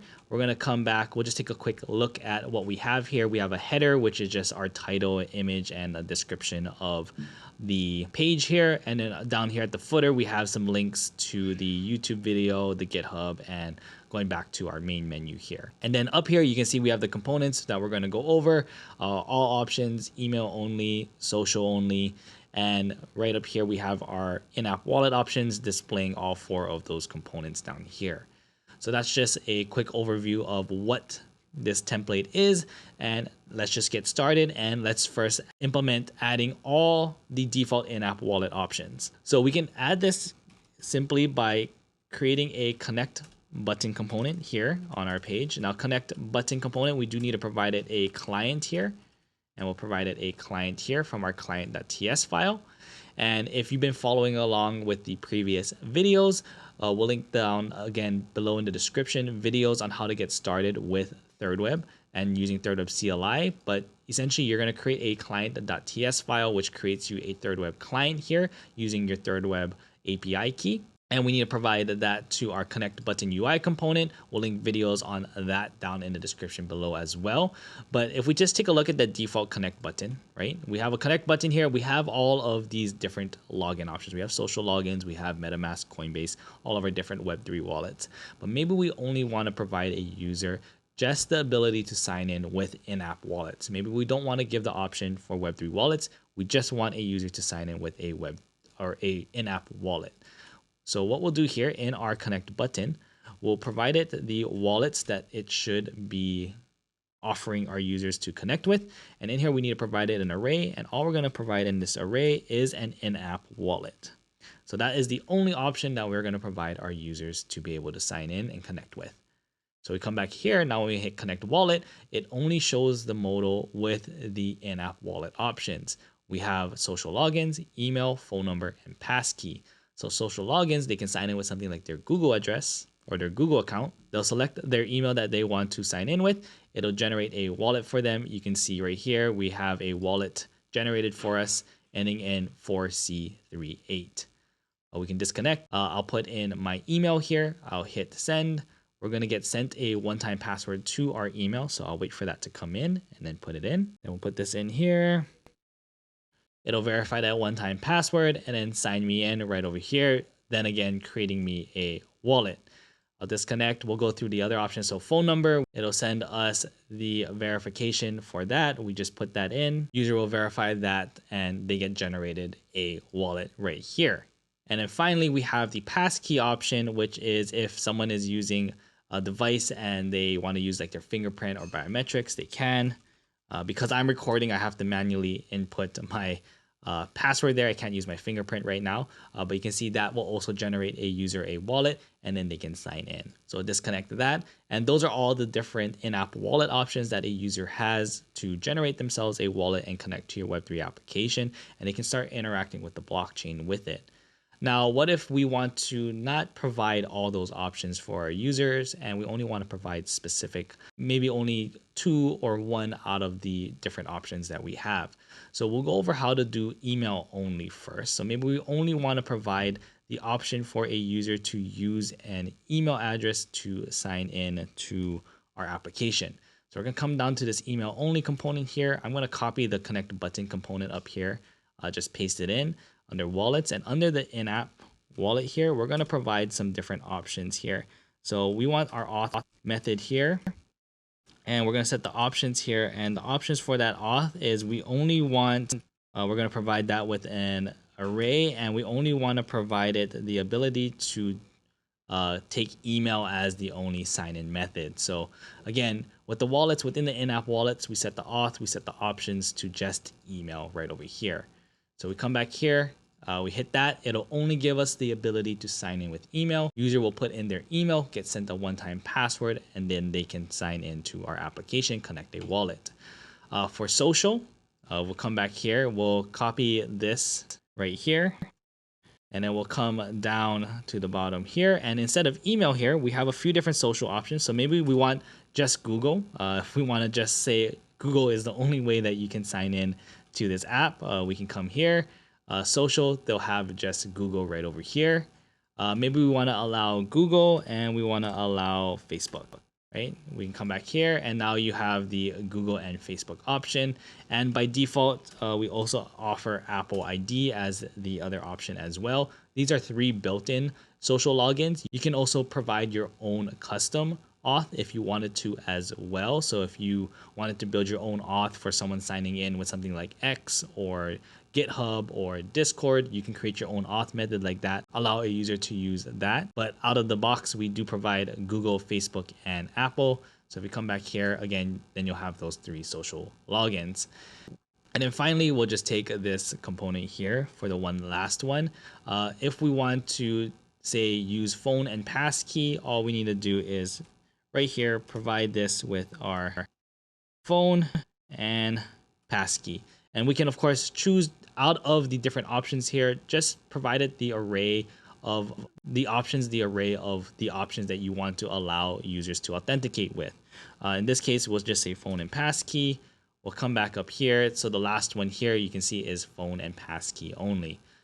Maybe we want social logins and passkey here. So we can just say Google, we'll say Facebook, and then passkey. We can come here, we have Google, Facebook, and passkey. So again, just provide it the array of options for your auth there, the options that you want to allow your users to sign in with. If you want all options, you just provide wallets here, the in-app wallet, and all the default options will be provided to your user. And that's how simple and easy it is to implement in-app wallets to your Web3 application. Again, this is going hand in hand with the connect button UI component. If you want to watch a video and learn a little bit more about that component, we'll link that down in the description below. You can check that out. And again, this is part of our Web3 developer course playlist here on YouTube. So we have a bunch of videos showcasing all the cool features and tools that thirdweb has to offer. And there you have it. That was a tutorial video covering in-app wallets. We covered what in-app wallets are, how they worked. We took a look at the documentation and learned how in-app wallets can help our user experience and help onboard people who aren't maybe familiar with Web3 applications and creating wallets, and how we can get them to use our Web3 apps. And then we showed you how easy it is to implement in-app wallets with just a few lines of code using the thirdweb Connect SDK along with the connect button UI component. But if you found some value in this video and you liked it, don't forget to give this video a thumbs up. Hit that subscribe button and don't forget to turn on the notification bell so you don't miss out on more tutorial videos just like this. If you need any help or support, we'll drop some links down in the description below along with other links to other resources. But you can open up a support ticket and our support team will be happy to help you out and answer any of the questions you have. We're going to show you how to build your very own Connect flow and UI using thirdweb's Connect SDK. So if you're someone who wants to create a unique Connect flow for your users, or maybe you want to be able to have a bit more control over the design of how users are connected to your application, and you don't want to use our pre-built UI components like the Connect button or the Connect Embed, we'll show you and introduce you to how you can create your very own Connect flow and component with the Connect SDK. So an overview of what we're going to be doing in this video, we're first going to show you an example of the different things that you can build with the Connect SDK. This is things from, being able to connect a specific wallet to using the different types of authentication flows with in-app wallets. We'll then jump into the code and actually show you how to implement this and how to add it and how to build, again, your own Connect flow so you can customize everything to your liking. We provide you with all the low-end tools that you need to get this done. So before we get started, let's first take a look at a demo of those different examples. So here on my computer is a few examples of what we're going to be building in this tutorial and what we're going to be going over. So like I mentioned in the beginning of this video, if you're someone who wants to build your own onboarding experience and you don't want to use our UI component like our Connect button or our Connect Embed, and you want to build and design your own onboarding flow, we provide you with all those tools to do so. So here you can see we have some different things that we're going to cover, from things like single wallet. So this is how you can, if you want to create buttons for a user to connect a MetaMask wallet, a Coinbase wallet, and give them a list of options to connect from, we can create our very own UI components and connect that specified wallet that the user chooses. We also give you all the abilities to use in-app wallets. So if you want to create your own login with social UI components, you can do that. We support Google, Facebook, and Apple ID right out of the bag. If you want to create your own login flow with email, you can do that as well. You can send a one-time password to the user. They can verify and they can log in. You can do the same with Passkey if they want to use like their fingerprint or face. And maybe you just want to be able to build and customize your very own unique connect button, and maybe you want to prompt the connect modal differently. You can actually customize and create your own button and just toggle the modal when it is clicked. You can create your own experience and everything, again, using all of these tools that we're going to go over. Again, all of this is available within our connect button UI component and our connect embed UI component. If you want to check out those videos, we'll link those down in the description below. You can just add those in with just a few lines of code and you can implement all of these functionalities here that we just covered. But if you again want to build something custom and you want to build it from the ground up, we'll be covering all of these options here in the video. So let's get started here. Now, what I have opened up in my code editor here is our Web3 developer course repo. We'll link this down in the description below, but if you have been following along with this course playlist, this is the repo that we used. You can see all the code and everything that we're going through. We have a few branches, the main branch that has everything completed that you can go and check out if you just want to see the code snippets, or you can clone the branch that I cloned right over here, which is going to be a branch with everything removed. And what we're going to do is walk through, and you can follow along on how we implement everything that we're going to be going through. So again, links down in the description below if you want to check out those repos, and you can follow along with everything that I'm doing in this video. But in this video here, we're going to be in the custom login flow folder here, in the app folder and the sources folder, and we'll be in that page.tsx file. So in here, what this is going to give you is basically a header here, which just has the title. We have our flows that we're going to go over, which is the single wallet, the social login, email, passkey, and connect modal options. And we have all those components here that we're going to follow along with. You can see we don't have anything added. We're going to be doing that within this tutorial and adding in, and you can follow along with it. So what you should see if you run this locally here is the different things that we're going to cover, but we shouldn't have any buttons or anything under them, but we're going to be building that out throughout this video here. So coming back, we're going to start off with the first one, which is the single wallet flow. Now in the single wallet flow, this is going to be if someone wants to connect a Web3 wallet to your application. So with this, we can connect things like MetaMask, Coinbase wallets. We can connect all these different types of wallets that, you know, maybe someone who is native to Web3 wants to connect with. So in here, under my single wallet, under this title here, I'm going to create a button, and this button, we're going to call it MetaMask here. This is going to be our button that we can connect with a MetaMask wallet. Now I'm just going to add a quick class here. This is just using Tailwind CSS here. So we're just going to give it the color blue, text white, and give it some padding and everything here, and some rounded corners. When I click this button, I want to be able to connect a user to a MetaMask wallet that they have installed. So on click here, what we can do is we can create a function that is going to connect a user to that MetaMask wallet. Now up here, you can see in this comments, we need to get to that connect function, and we can actually do this with a hook from the SDK here. So we're going to call this function connect, and we're going to use the use connect hook here. And this is going to give us all the functionality that we need to connect a wallet to our application. So in here, we're going to say connect. We're going to use that connect function, and we're going to say async. What we're going to do here is create the wallet that we want to connect and then connect it to our application. So we first need to create the wallet. So I'm going to create a wallet variable here, and we're going to define the wallet that we want to connect to our application. Now, in this case, I named this button MetaMask. So when I click it, it should connect a MetaMask wallet. So what we can do here is use the create wallet. And I'm going to make sure that I say, hey, we're going to connect a MetaMask wallet. So with the thirdweb SDK, we support over 200 Web3 wallets. You can scroll through them here, but you're going to use the URL for MetaMask. So we're going to say io.metamask here. That's going to say, hey, we want to connect a MetaMask wallet. Once we say and define the wallet that we want to connect, we are going to await our wallet. And again, we are going to connect that to our application. Now with this, we need to provide it our client here, which if you've been following along in these tutorials, the client is going to be from our client.ts file. So in here, we have our client.ts file where we created our thirdweb client. We'll link a video down in the description below if you want to learn more about how to get everything set up. Just know for in this video, that is where we are getting the client from. And once we have connected our wallet, we're just going to return our wallet here, and that should connect a MetaMask wallet to our application.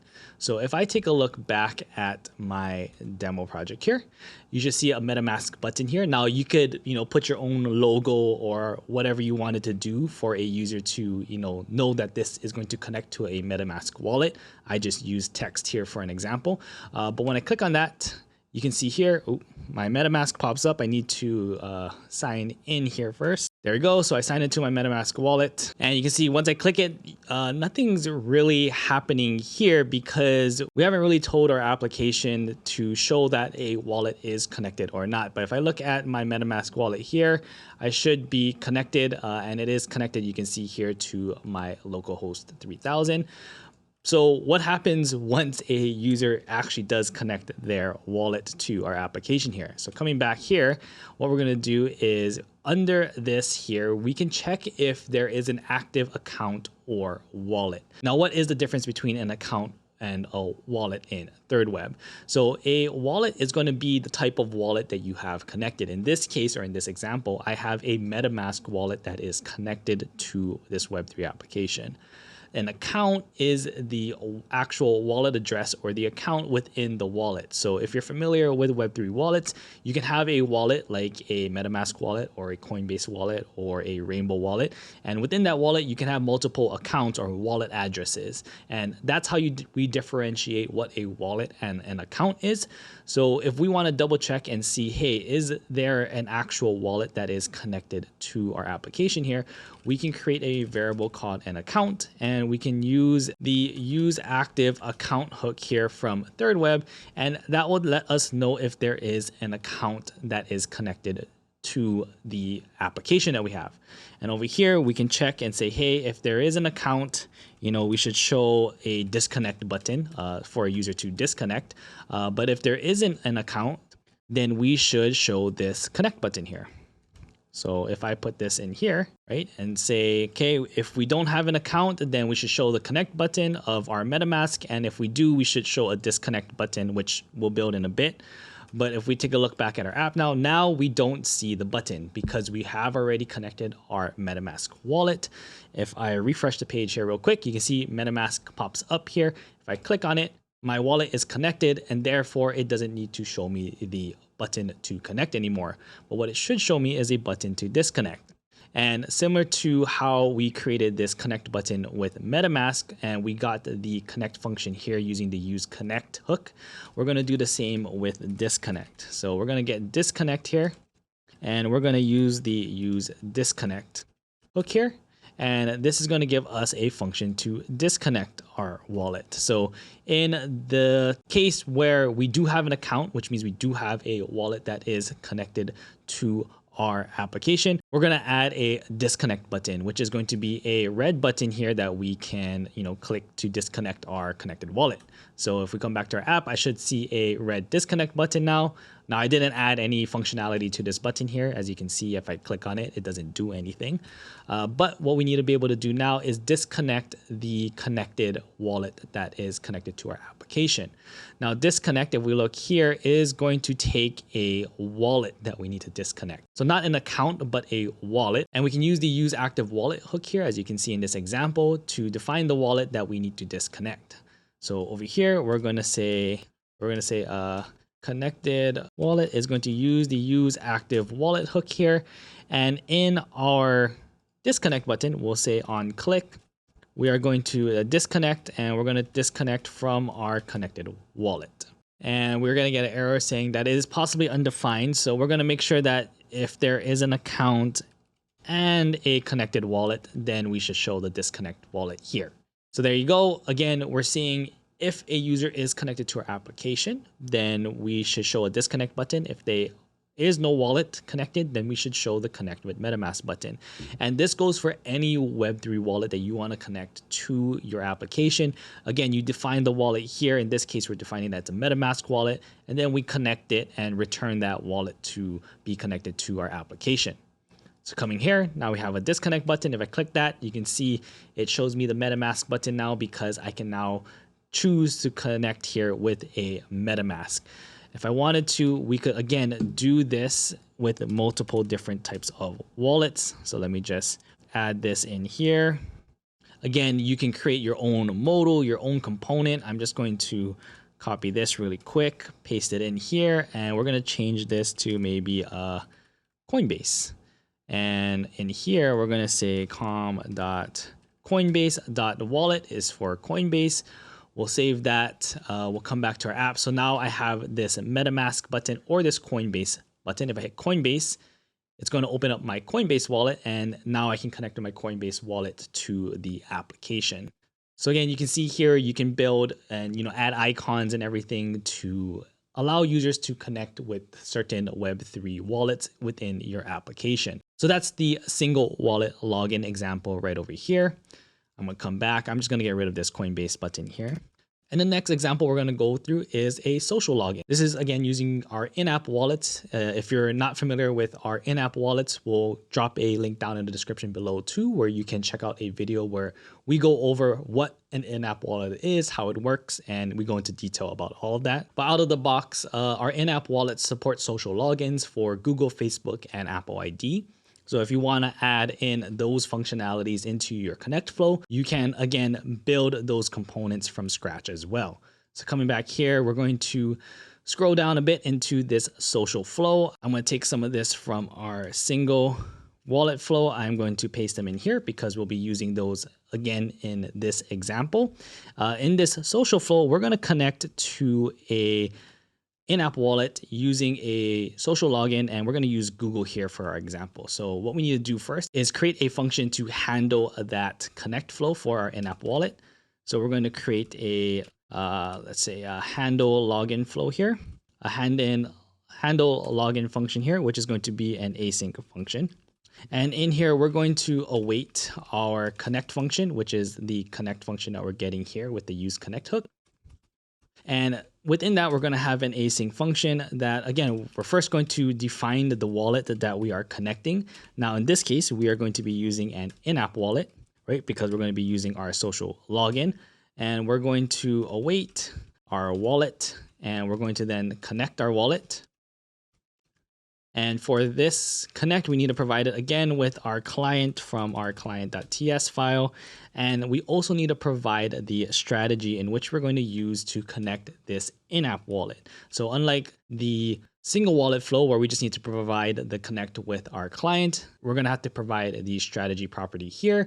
And this is because, again, we're using the in-app wallets. So in here, we can choose from all the different ways that we can authenticate and create an in-app wallet.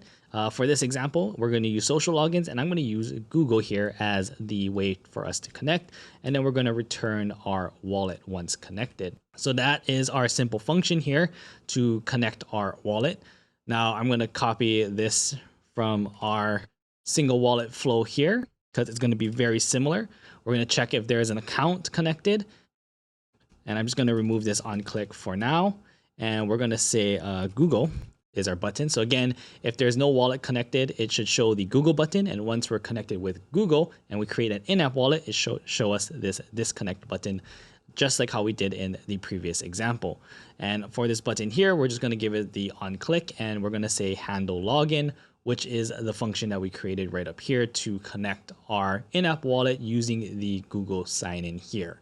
So now coming back to our application, we have a button here that says Google.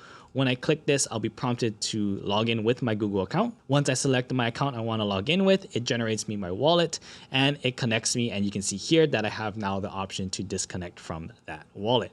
So I'll disconnect here, and that's how we can add social login. So if you want to add that component and that customization to your login flow, you have, again, the ability to add social logins. We support Google, Facebook, and Apple ID, again, right out of the bag, and you can use that here. The next login component that we're going to cover is the email login. So this, again, is generating an in-app wallet. We're going to be using the email login flow, which is where a user will provide an email.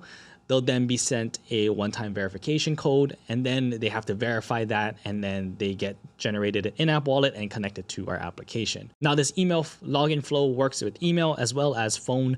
It's just, depending if they put in a email or phone number, but it works the same way. They're still getting sent a one-time password they need to verify with. So coming back here into our code editor, we're going to scroll down. We're going to go into the email flow. We're going to use, again, the same ways of getting our active account and wallet, the connect and disconnect functions right over here. There's a few more things we need to set up for the email flow. We need to set some state variables here, and we're going to import to use state. And this is to, one, get the email and verification code that our user inputs into an input field. So we'll keep track of that. And then we need to know whether or not a user needs to enter their email or if they need to verify their one-time password. So there's two input fields that they need to enter, and the is verification here is just going to allow us to know which input field we need to show to our user. So there's two functions here that we need to create. We first need to create the function to send the verification code to our user's email that they input. And then once they verify and get that verification code, we then need to connect that in-app wallet to our application. So the first one, again, is to send that verification code. So we'll say send verification code, which is going to be an async function here. And this is going to await, and we have a function here called pre-authenticate, which will come up to the top here, and we will import pre-authenticate from thirdweb/wallet/in-app. And this pre-authenticate function is going to take our client. The strategy here, again, this is for in-app. We can select email or phone. Again, this works both the same, and with both of them, it just depends. A user is going to be getting an email or a text message. We're going to use email for this example. And then we need to provide it the email. So in this function here, we're also going to be making sure we take the email, which is going to be of type string. And that's the email that we are going to send the verification code to. And once we send that verification code, we'll set the is verification here to true.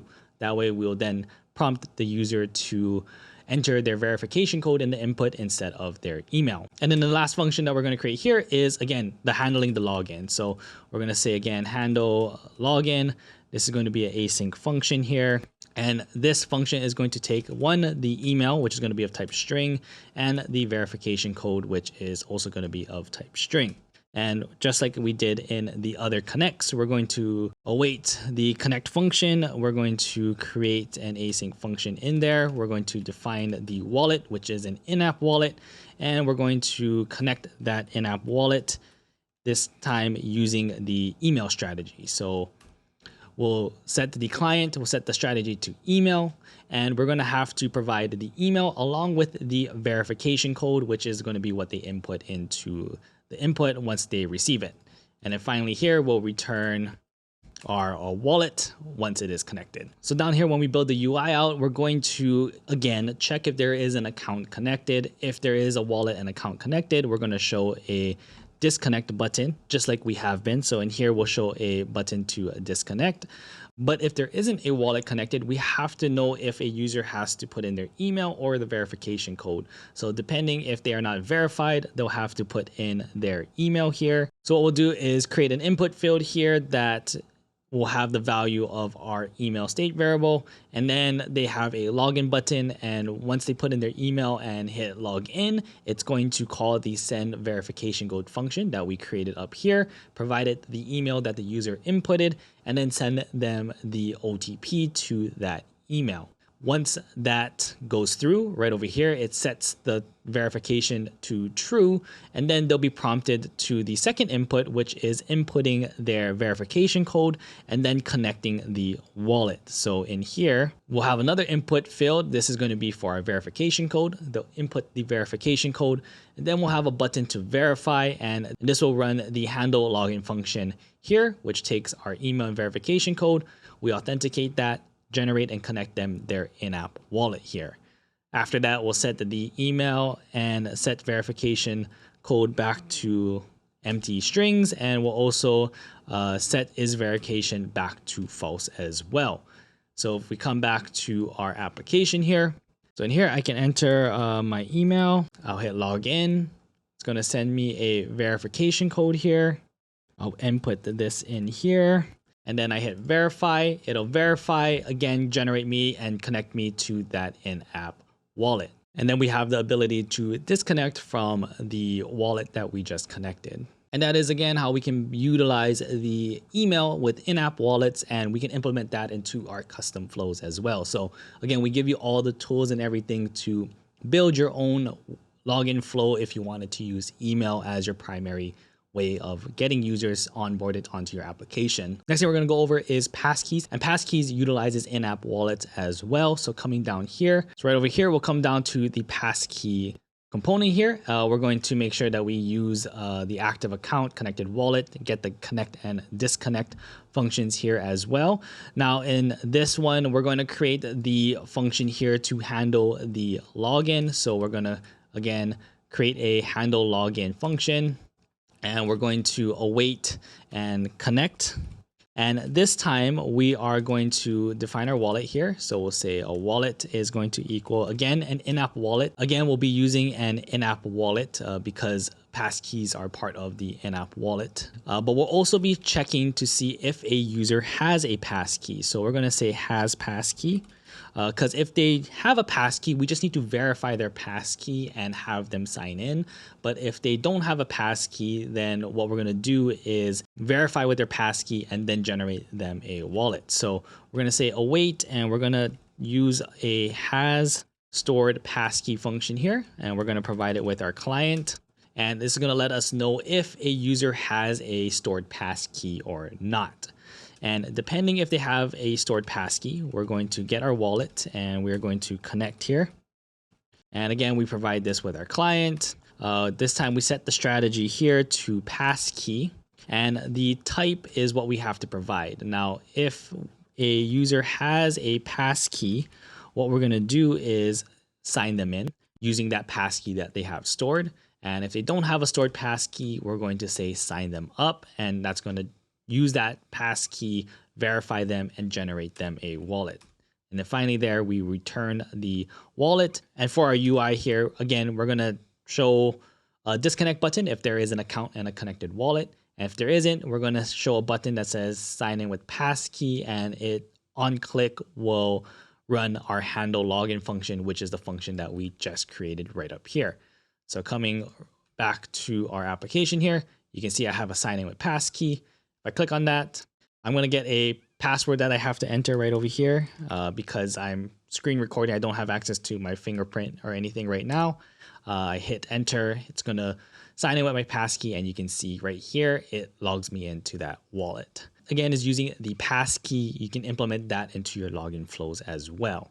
Now, the last thing we're going to go over is the connect modal. And the connect modal is basically the connect modal from our connect button and connect embed UI components. Essentially, if you want to just toggle the connect modal to show, maybe you want to build your own custom UI, maybe you want to build a fancy button, or a way where if someone interacts with the screen a certain way, it triggers the modal to open. Whatever it is that you want to do, we can trigger the modal to open, and you can then connect a user to whatever wallet that they select through the connect modal. So coming down to the bottom here under the connect modal section, we'll have, again, getting our account and wallet. we'll get the disconnect function here using the use disconnect hook. Now we're not going to add the connect hook because the connect is actually going to be through the connect modal. So we're going to call this connect function here, but we're going to be using the use connect modal hook here instead. And this is going to, again, pop open and toggle the connect modal for us to connect our wallet with. And all we need to do here to handle the login is we're going to create our handle login function.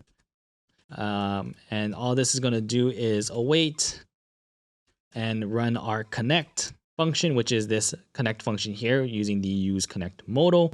And we'll provide it our client, which is going to be our client again from our client.ts file. And then as for the UI, again, we're going to check if there is an account or wallet connected. If there is, we show a disconnect button.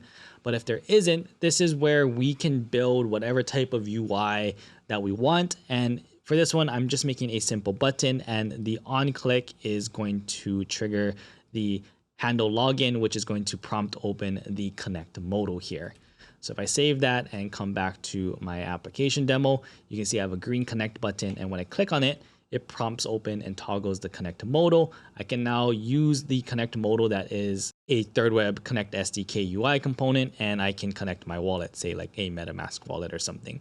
And there you go, I'm connected, and I can, disconnect from that. And that does it for all those different ways that, again, you can utilize all these components that we just went over. You can build your own custom login flows, your own custom UI components for connecting users to your Web3 application. Now, there's one more thing that I want to go over, and that is auto connecting and reconnecting back to a user's wallet if they come back to your application or if they say refresh the page or something. So right now in our example, let's just say I connect with a MetaMask wallet. I'm connected. If I refresh the page here, it actually disconnects me and a user has to click back in and connect their wallet, which isn't the best user experience and maybe something that you don't want to do. Maybe you want to allow a user to stay connected as long as they want until they choose to disconnect their wallet. But we do have a way where, again, you can make sure that a user is auto-connected back to the wallet that they were last connected with. So in here, under this auto-connect wallet, we're going to use the use auto connect. And what the use auto connect needs is our client. It needs the wallets that we are going to connect back to. In this case, we're just going to say connect back to our MetaMask wallet. So we're going to say create wallet again. We're going to use MetaMask or our in-app wallet. Those are the two wallets that we have here. And then on connect, we are going to provide it our wallet and say, hey, console log that we auto connected back, and what wallet did we connect back to? So it should show us in-app or MetaMask in this use case. And then here we'll just say we get back data. So there you go. Again, we're using the use auto connect hook here. We're providing our client. We're saying the wallets it should auto connect back to are MetaMask in-app wallets. Those are the two wallets that we have set up above.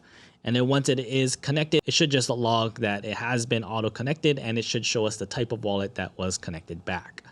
So coming back here, we'll just open up our console here on the side. I'm going to sign in with MetaMask. I'm going to refresh the page, and you can see that it auto connected back to our wallet, and you can see the ID of the wallet it connected back to is a MetaMask wallet. So if I hit disconnect, and let's just say I sign in with my in-app wallet, I'll just use Passkey here. I'm going to connect. I'm going to refresh the page. And there you go. You can see it auto-connected back to a wallet. And this time it auto-connected back to my in-app wallet.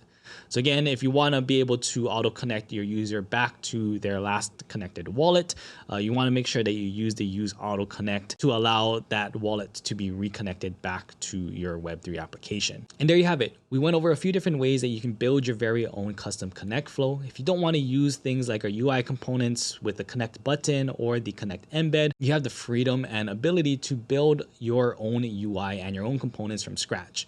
You can still utilize things like in-app wallets and account abstraction, but you have full control and customization on how you want to build it. And this gives you the power to build your very own user experience that works best for the users using your Web3 application. Hey everyone, Sean Watasa here, back with another video. And in today's video, we're going to be covering ERC20. An overview of what we're going to be covering is we're going to be covering quite a few things. We're going to first go over kind of a breakdown of what ERC20 is. What is the ERC20 standard? What does that mean for things like tokens and cryptocurrency? Then we'll actually go into thirdweb, show you how to easily deploy your very own ERC20 smart contracts. And we'll cover some of the different types of ERC20 contracts that you can deploy through thirdweb. So that's an overview of what we're going to be covering in this video.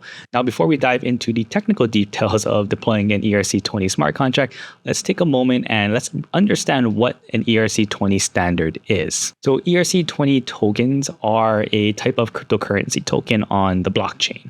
Now, they are fungible. Now, what does fungible mean? Well, let's break that down first. Fungible basically means that the tokens are identical to one another. It's like money. Think about, the dollar bill. If you lend someone $1, it doesn't really matter which specific dollar bill you return to me, as long as it's $1.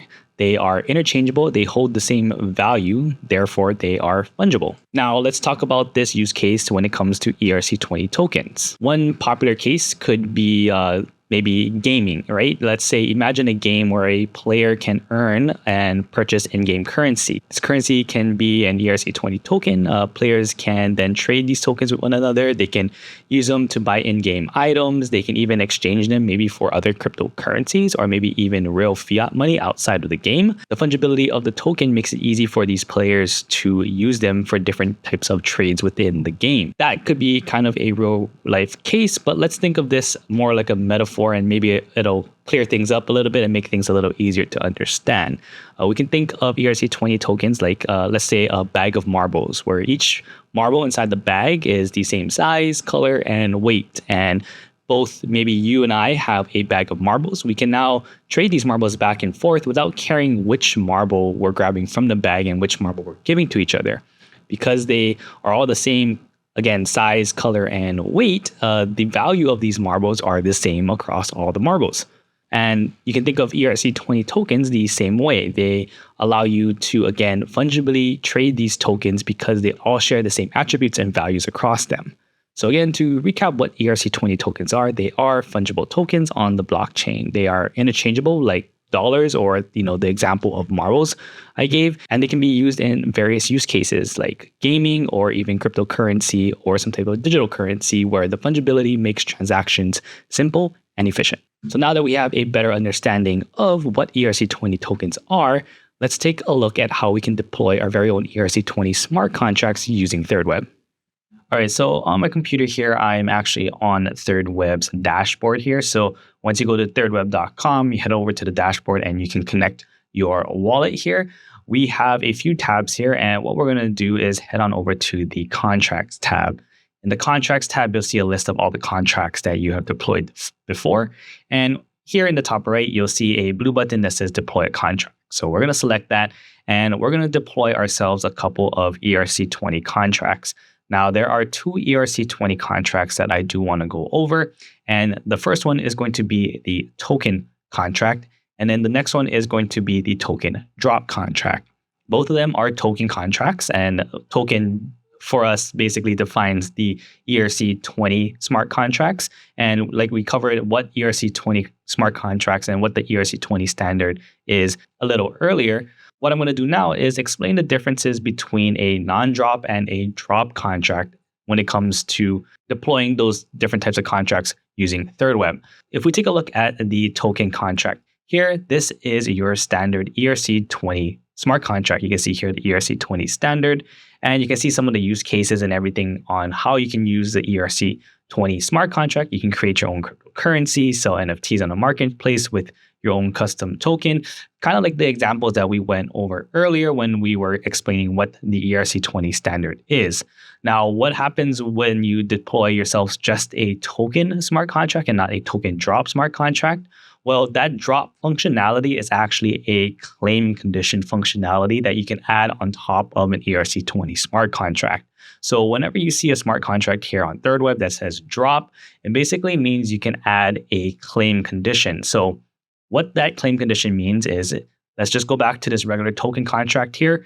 If I were to deploy this contract and I were to mint, let's just say for an example, 1 million tokens to my contract, only me as the owner of the contract, the person that deployed it, or anyone I give permission to through the permissions of the contract can create and mint these tokens. This is great if you want to have maybe a set supply of tokens, or maybe you only want to give permissions to, mint and create these tokens to certain individuals. That's where the token contract is a great example of that. Now, the token drop contract, this adds, again, that drop feature, and that's the claimable condition feature that you can add onto thirdweb contracts. And what that drop condition allows you to do is add a claim condition. Now, there are a few different claim conditions, and we'll get more into those claim conditions once we deploy ourselves a drop contract. But this is where we can charge people, set limitations, set certain parameters for how a user is able to claim or mint tokens from the smart contract. So we're going to be giving permission to anyone or a select list of wallets using those claim conditions. And we'll get more into it again when we deploy the drop contract.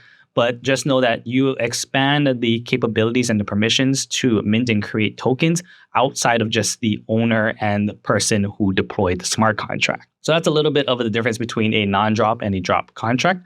We're going to deploy ourselves a non-drop contract first here. So I'm going to open up the token contract here. And again, this is our regular ERC20 standard smart contract. And I'm going to hit deploy now. Now, here is the contract parameters. This is where you can fill out the contract metadata, and you can fill out some of those informations for your token contract. Now, so this information here, you'll be able to access this within the contract settings as well. So you can add an image and description later on. You do need to provide it a name though. So we're just going to say ERC20, and I'm just going to call this a test token here. We'll give it a symbol of test. I'm not going to add an image or description, but again, you can add this on to the contract metadata.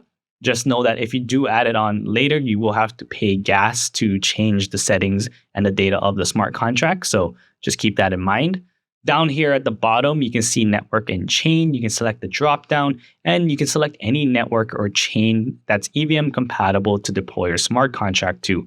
We have mainnets, testnets. You can search the name of the network, the chain ID of the network, search anything that you need here and deploy it to the chain that you want to deploy to. Now, I always highly suggest that if you're testing this out or playing around with it, try it out on a testnet, get some testnet funds from a faucet on the network you want to deploy to, and just try it out prior to going on to mainnet. So for this example, I have some Sepolia testnet ETH here. So I'm just going to deploy to Sepolia. I'm going to select that here, and then I'm going to hit deploy now. I'll get a transaction that pops up here, and this is the transaction to execute and deploy the smart contract. So you can see how easy this is to deploy a smart contract with thirdweb. We have pre-built contracts already for standards like ERC20. And once we deploy the contract, we'll get a second pop-up here for a signature request. And this is a signature request to add this to thirdweb's dashboard. And what thirdweb's dashboard is a dashboard where we can have a nice UI to look at and manage our contracts. And we'll show you that in just a bit as soon as this goes through and adds it to our thirdweb dashboard. So there we go. You can see it has been successfully deployed, and it brings us directly to our dashboard here for our contract. You can see the contract name I put. We have our contract address right over here. We have the chain that our smart contract was deployed to, in this case, Sepolia. And then we have some navigation here on the left-hand side. We have a contract checklist. So as soon as you deploy the contract, here some steps that you can follow. The first one being to mint our first token, because currently right now we have no supply because we haven't created a supply of tokens for our contract. So before we get into minting some tokens, I quickly want to go over just some of the tabs here on the left-hand side. Code snippet, this is going to give you some starting code snippets where if you want to create a front-end application or anything for this smart contract, you can take a look at some of the snippets here, and you can see you have a bunch of things like transferring a token, getting the token allowance. So you can quickly get and interact with the smart contract just by copying some of these code snippets here. The Explorer here, think of this as being able to interact with your smart contract. You can view all the write and read functions of your smart contract and execute those functions directly from here. If you want to manually interact with the smart contract directly from the dashboard, You can take a look at things like events that are emitted from the contract. You can look at the contract analytics. There is payments, but we're not going to be looking at payments in this section. This is if you want to interact or allow things like credit card payments for certain claim conditions. You have your settings here. So again, this is the contract metadata. So you can change that here if you want to. Just remember, when you have to update your metadata here, you are going to have to pay gas again. Then you have sources. This is going to be all of the source code for the smart contract that you deployed. So all of the Solidity files and everything that go into creating this smart contract. And that's a quick overview of those navigation tabs on the left. We're going to drop down here to the tokens tab. And this is where we can start to create the ERC20 tokens. Again, ERC20 is a fungible token here. And we have a few options here that we can select from. You can see 3 of them are grayed out because we don't have any tokens to actually interact with these buttons. The only one available to us right now is the mint button. So if I hit the mint button here, I can mint an additional supply of these tokens to the blockchain. And right now, the supply of the tokens is 0. So if I wanted to, I could say, hey, I want to mint 100 tokens. And when I hit mint 100 tokens, it'll open up a transaction. We can mint these tokens. And what this is going to do is create 100 tokens or mint them. And it's going to supply those tokens to my wallet. And currently right now, my wallet is the only wallet that can mint tokens because I am the owner and deployer of this smart contract. So you can see right here, once that transaction goes through, the total supply here is 100 test tokens. And the wallet that is connected, so my wallet, I own all 100 of those test tokens. Now you can see those 3 other buttons have appeared and I can transfer. So I can transfer these tokens to a specific address. I can put in the amount I want to transfer. I can airdrop addresses. So if I want to, send this to multiple addresses, I can create an airdrop list here, how much tokens I want to send to each address. And I can, in one transaction, send those required amounts to all of those wallets, or I can burn the tokens. So if I hit burn, I can say, hey, I want to burn 10 tokens, and this is going to destroy 10 of these tokens. Now, you can only burn tokens that you hold, so I can't just randomly burn other people's tokens. I can only burn, again, a supply that I hold, and since I hold 100, if I burn 10, I should only have 90 left, and the total supply should also drop down to 90 as well. So there you go. You see 90, 90, and we burned 10 tokens. Again, you can only burn what you own. So that's a quick overview of the options that you have with being able to interact with the tokens. You first have to create some tokens, and then you can transfer, airdrop, or burn the tokens that you hold. Now, I'm going to come back to the left-hand side here, and the final thing we're going to look at here is permissions. Now, permissions, we can add permissions like minter and creator. So if I want to give permissions to another wallet to be able to mint or create more tokens, I can add it in here. As of right now, again, my wallet address, the deployer of this smart contract, is the only wallet address that has the ability to do this. But I can give this permission to other people. I can also remove myself completely and give permission to no other wallet to be able to mint or create tokens. This is if maybe I wanted to create a set supply of X amount of tokens, let's just say 1 million tokens, for example, and I remove myself as the minter or creator, meaning that no other wallet can create these tokens, meaning once the million tokens are created, there's no other way to create more because no one has permission to create more. So that is some options, and sometimes it is something that you want the functionality to be able to do so people know that you just don't have the ability to create these tokens out of thin air. And that, in a nutshell, is the ERC20 or the token contract from thirdweb. Now, what might you use this contract for? Again, maybe you're trying to create a set supply or a capped supply of a cryptocurrency or an ERC20 token. You can create that supply here. You can remove your ability to create any more of the token, and then you can distribute those tokens out, put it into a DEX, use it however you want.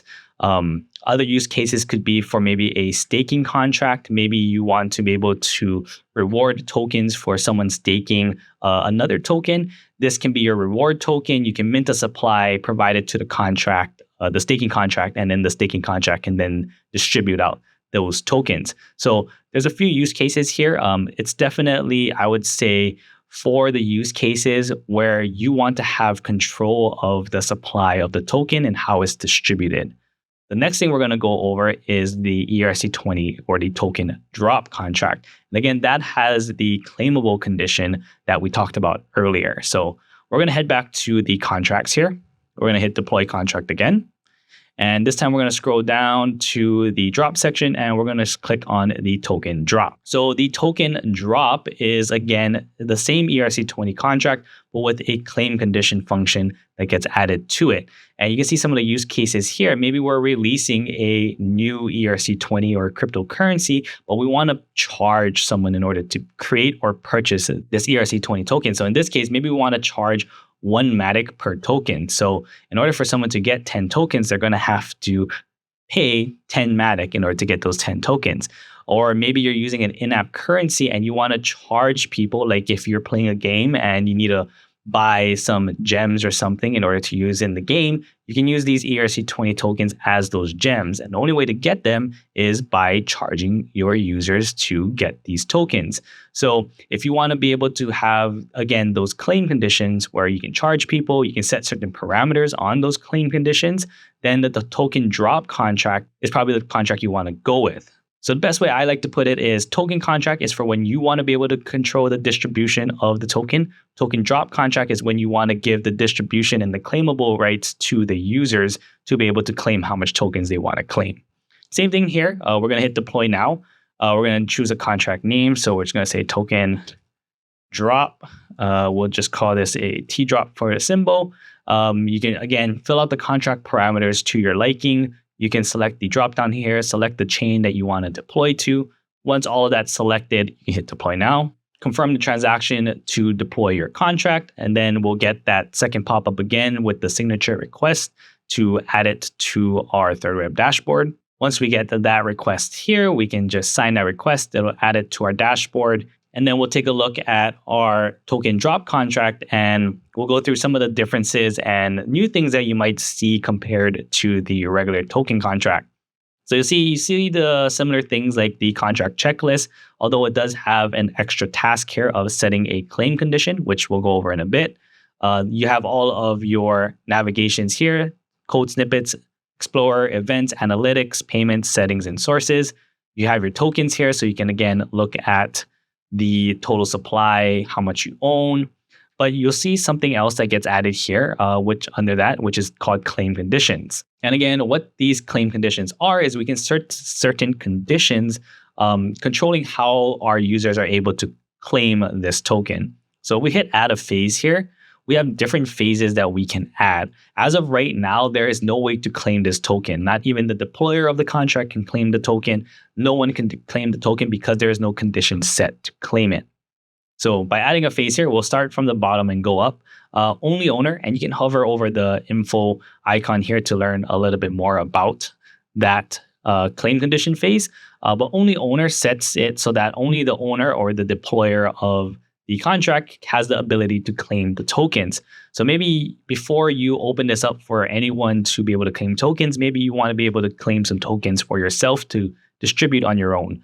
You can set up an only owner phase and only you can claim the token as the deployer of the contract. Allow list only, this is where you can create an allow list, and that allow list is maybe a list of wallet addresses, and only those wallet addresses can claim from the contract. So maybe you have a list of wallet addresses and you want to give them first dibs to claiming the token, or maybe you want to give them a special price to claim the token. You can supply an allow list here, and only those wallet addresses within that list of wallets can claim the token. I'm going to skip the public with allow list and then come back to it. I'm going to just go to the public first. Public, you're going to open up this claim condition, opens it up for anyone to be able to claim the token. Whatever rules or whatever price you set in this public, this applies to everyone. So this applies to all wallets, including your owner wallet or the wallet that deployed it. And then finally, we'll come back to the public with allow list phase here. Now, this is a combination of the public and allow list. So you're going to set a public condition where this applies to all wallets, but you can override that with an allow list. So maybe the public price is 1 Matic per token, but you can override it with an allow list where certain wallets within that allow list can maybe get it for 0.5 Matic. So this is again a combination of the public where this applies to everyone, but you can add specific rules for an allow list on top of that public claim. So those are the different types of claim conditions here. You can select one like the public. You can name the phase, when it will start. So you can actually set this up all at once, and then they'll just switch to the next claim phase as the time starts here. You can choose how many tokens will be allowed in this claim phase. So maybe the claim phase, you're only going to allow there to be 100,000 tokens that are claimable. You can put in the price here. You can charge the native currency, or you can charge a custom ERC20. So maybe this is a game token, or maybe this is like gems. And maybe in order to buy gems, you can use a game currency token. So you can use it in the combination of using a custom ERC20 as well. You can also set how many tokens can be claimed per wallet. So you can limit how much a wallet can actually claim. And again, you can set all of those parameters, hit save phase here. You'll get a transaction here that appears. You just have to confirm that, and that will save the claim condition and set it. It'll set it, and then it'll be active for whenever you choose to activate, and you set the start date too. And once that's saved, there you go. You now have a claim condition set. Now let's look at the left-hand side here. You'll notice that there's one extra tab here as well called the Embed tab. And the Embedded tab is you can now just create your own embedded code here and throw this into your website or throw this wherever you want. It's an iframe here. This is a preview of what it looks like. And you can now really quickly, with not having to write a single line of code yourself, have this embedded claim here where someone can, connect their wallet. They can select how much tokens they want to claim. Let's just say 10 here. And the mint is free because I didn't put any price, but it would show the price here if you did charge them for it. We can mint the token. We get a transaction here. We'll confirm that. I'm paying the gas and everything to claim this token. And you can see right now 0 tokens have been minted, but as soon as I mint the 10 tokens here, there we go, successfully minted. And now there have been 10 tokens minted. And again, this is all within the embedded here. You can change things like the RPC URL. You can add gas lists. You can add your own Open Zeppelin relayer or Beconomy relayer. You can change the theme. So maybe you want it to be dark. You can change it dark here. Maybe you want the primary color to be green. We can set all of that, customize it, and we just copy this embedded code. You can throw it into a no-code website, throw it into your own website, and you have this embedded feature right over here. And there you have it. You learned what an ERC20 token is. We deployed our very own ERC20 smart contracts using thirdweb. We went over some of the different ERC20 smart contracts you can deploy, like a regular token smart contract and then a token drop contract, which again allows you to have that claim condition functionality added to your smart contract. Hey everyone, Sean Watasa here, back with another video. And in today's video, what we're going to be doing is deploying our very own ERC 721 smart contracts. This video is going to cover a lot of things, and an overview of what we're going to be covering. We'll first go over what is the ERC 721 standard, how is it different from your other standards like ERC 20 and ERC 1155. Then we'll jump into thirdweb and we'll show you how to deploy your very own ERC 721 smart contracts.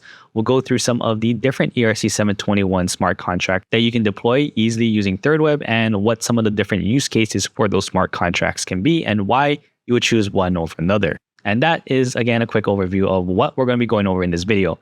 But to start off, let's first cover what is the ERC 721 standard and how is it different from your other standards like ERC 20. So an ERC 721 is a non-fungible token or an NFT. Now, you may have heard of an NFT before. You might be familiar with it. They are normally referenced and referred to when people talk about digital collectibles. You might know it as like those avatar or profile pictures of different animals or different, styles of art. And that is what an ERC 721 token is. They are non-fungible tokens. That is what NFTs stand for. But what does non-fungible mean? Let's, break that down a bit first. So non-fungible means that each token is unique. It can't be exchanged one-to-one because one token differs in value to another token. Unlike an ERC 20, where all the tokens that you create are all the same. They have the same values, same attributes. ERC 721, each of the tokens created are unique in their own way. You can think of this as like maybe you have a piece of art. If you have a painting, it's not the same as other paintings. Each piece is unique. It has its own value. Therefore, it is non-fungible. Now, let's cover some maybe use cases of ERC 721 tokens or NFTs. A popular use case, and you might hear people mention this a lot when they talk about NFTs, but digital collectibles. Imagine you have a platform where you can sell, buy, and trade these unique digital assets. You can think of these like maybe digital art, virtual pets, rare items in games. All these different things can be represented by an ERC 721 token. And this ensures that every item is distinct and can be owned and traded individually. The non-fungibility of these tokens make each digital asset unique and valuable. There can be rarity to these as well. And depending on the attributes that you provide these digital assets, that can change the value of what they are worth to one another. So now that we have a little better understanding of what an ERC 721 token is, let's jump on the computer here and let's deploy and go over some of the different ERC 721 smart contracts thirdweb has to offer. All right, so on my computer here, I am on thirdweb.com. I've connected my wallet and I am now on the thirdweb dashboard.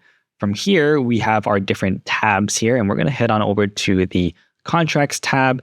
And here on the contracts tab, you can see a list of all the contracts you've deployed using thirdweb. And up in the top right, you'll see a blue deploy contract button. So we'll click on that. And this is the list or our Explore page of all the different pre-built contracts that you can deploy through thirdweb. Now, we have these pre-built contracts. They're easy to deploy. All you need to do is fill out a few pieces of information for the contract parameters, and you can click a button and deploy the smart contract. Now, again, we're going to be covering ERC 721 smart contracts. There are a few of them here, and most of them are going to be under this NFTs tab. If you remember earlier, ERC 721 is a non-fungible token or an NFT. And we're going to just hit view all in this NFT section here to look at the NFT contracts that we can deploy. Now, you're going to see some ERC 721 smart contracts along with ERC 1155 smart contracts. And we'll cover ERC 1155 in a different video, but this one, we're just going to be covering the ERC 721 smart contracts. Now, we do have a few of them. The three that we're going to be going over is these top three right over here.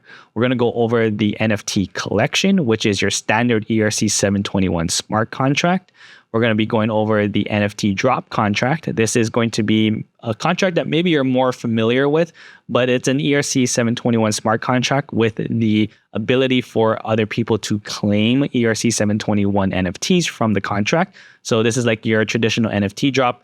Maybe if you're familiar with like those PFPs or avatars and you want to charge someone for claiming an NFT, you'll use the NFT drop. And we'll go over what the drop functionality and claim condition functionality is in a bit. And then we have the open edition ERC 721. So we'll go through all of these different ones in depth as we start to deploy them.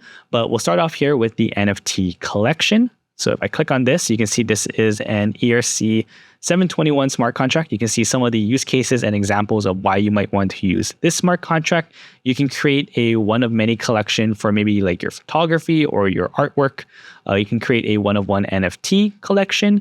Maybe you want to mint your artwork as NFT, sell them on a marketplace.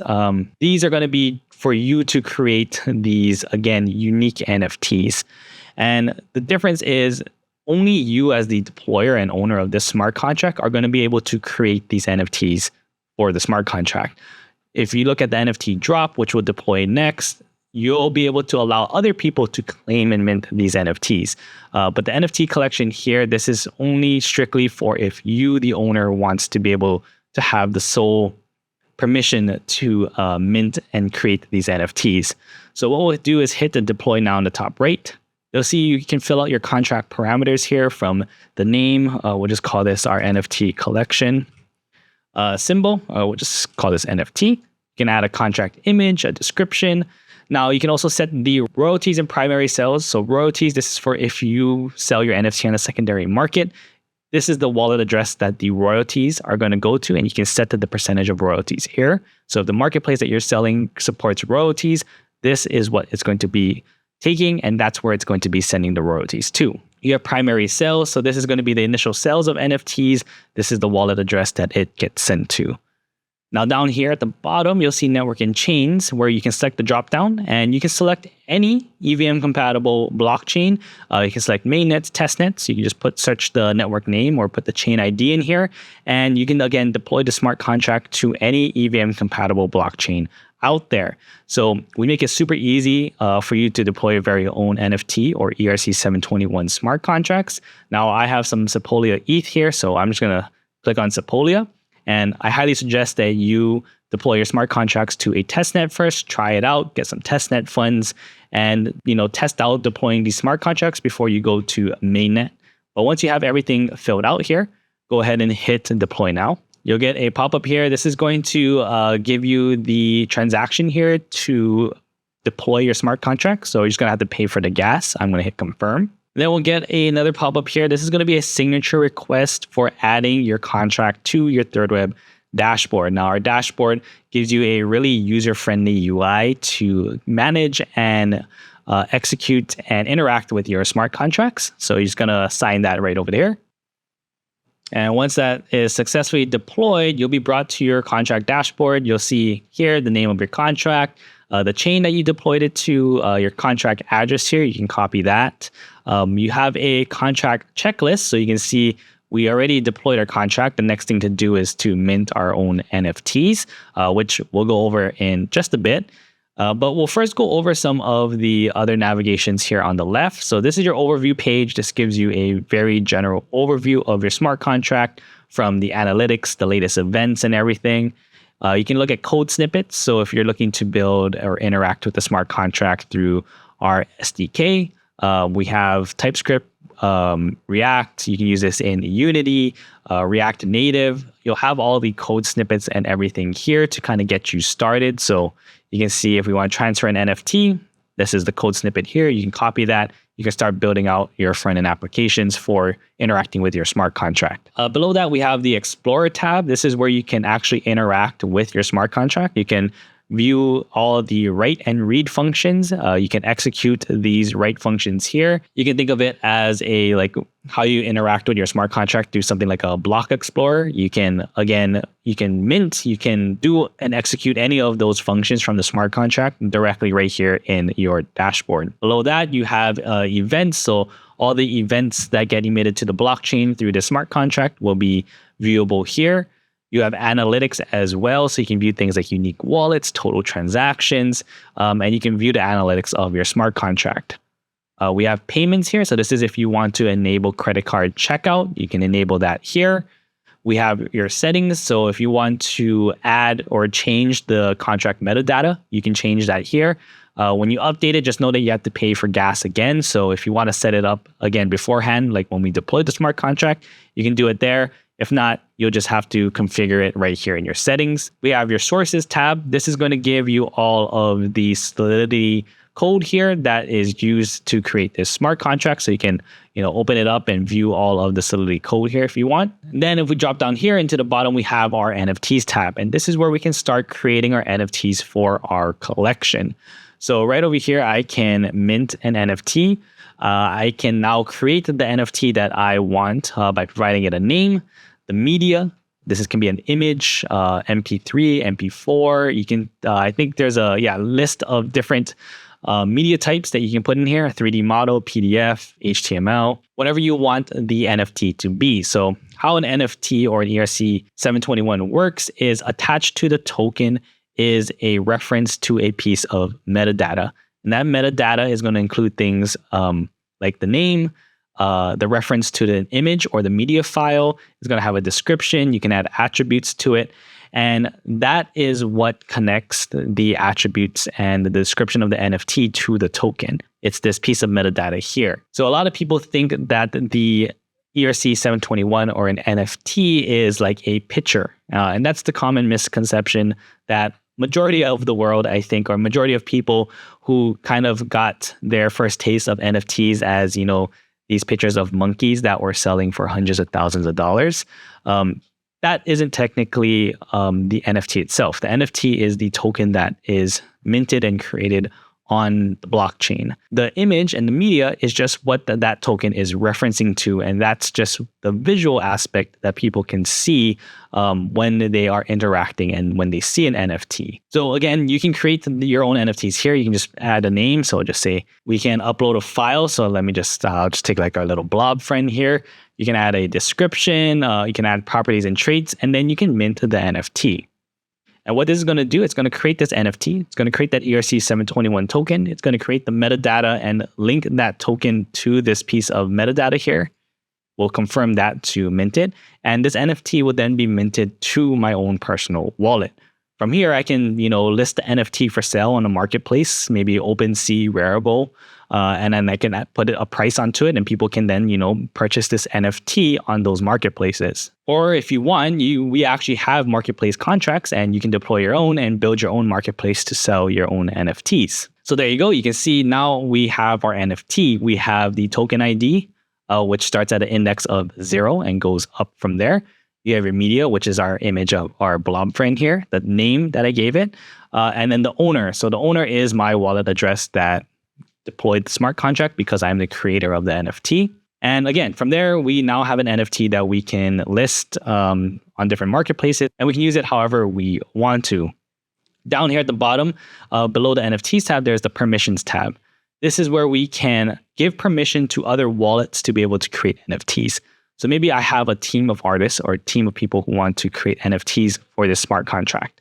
Right now, by default, it's the wallet address that deploys the smart contract, but I can add other wallet addresses to here if I want to. So I can also remove all the wallet addresses completely, and now no one has the ability to add or create new NFTs on a contract. So maybe I want to create a collection of 100 unique tokens, and once those 100 unique tokens are created, I want to remove permission so no one else can ever add tokens or mint new NFTs to the contract. I can remove everyone off of it, update the permissions, and then pay for the gas to execute that. So in permissions, you can control the minter and creator. And that does it for your ERC-721 NFT collections. Let's come back to contracts here and let's deploy ourselves another contract. So we're going to come back to the contracts tab. We're going to hit deploy contract, go back to the NFT section here. And the next one we're going to go over is the NFT drop. So I'm going to select this one here. And the NFT drop, you can see the use cases. This is going to be for your PFP collections, maybe what you're normally used to when you see NFTs out there. Maybe you want to release artwork and allow people to claim and pay a certain price to claim those NFTs. So what we're going to do is we're going to hit deploy now. We're going to fill out the contract parameters, similar to like how we did with the NFT collection contract. I'm just going to call this one NFT drop. And then we can give it a symbol here. We'll just say NFT drop here. And you can add an image, description. You can fill out the royalties and primary sales. Again, just like how we went over in the NFT collection. You can come down here, select the network or chain you want to deploy to, select the dropdown, select that chain, and then deploy now. Confirm that transaction. You get another pop-up here for a signature request, again, to add it to your dashboard so you can sign that. And once your contract has been successfully deployed, you'll be brought to your contract dashboard. Similar to like the NFT collection, you'll have your contract checklist here. This one's a bit longer, and the reason for that is because we have to set a claim condition. And that is, again, that functionality that you get in an NFT drop or any type of contract that has the drop extension. It just has a claimable extension that allows users to claim the NFTs. So we'll come here to the left-hand navigation. We'll come to the NFTs tab first. And what we'll have to do is lazy mint NFTs to the contract. So lazy mint is not minting to create the token, but you can think of lazy mint as like a pre-mint. We're prepping the NFT to be created so that when someone claims an NFT, we have the metadata and we know what NFT that person is going to be receiving. So you can single upload, and single upload is just like how we did with our NFT collection. You can create all of the NFTs and metadata all within this, and you can provide it a name, the media file, description, properties, attributes. But if you're doing something like a PFP collection or a larger collection, normally you'll generate those pieces of metadata. So what you can do as well is do a batch upload.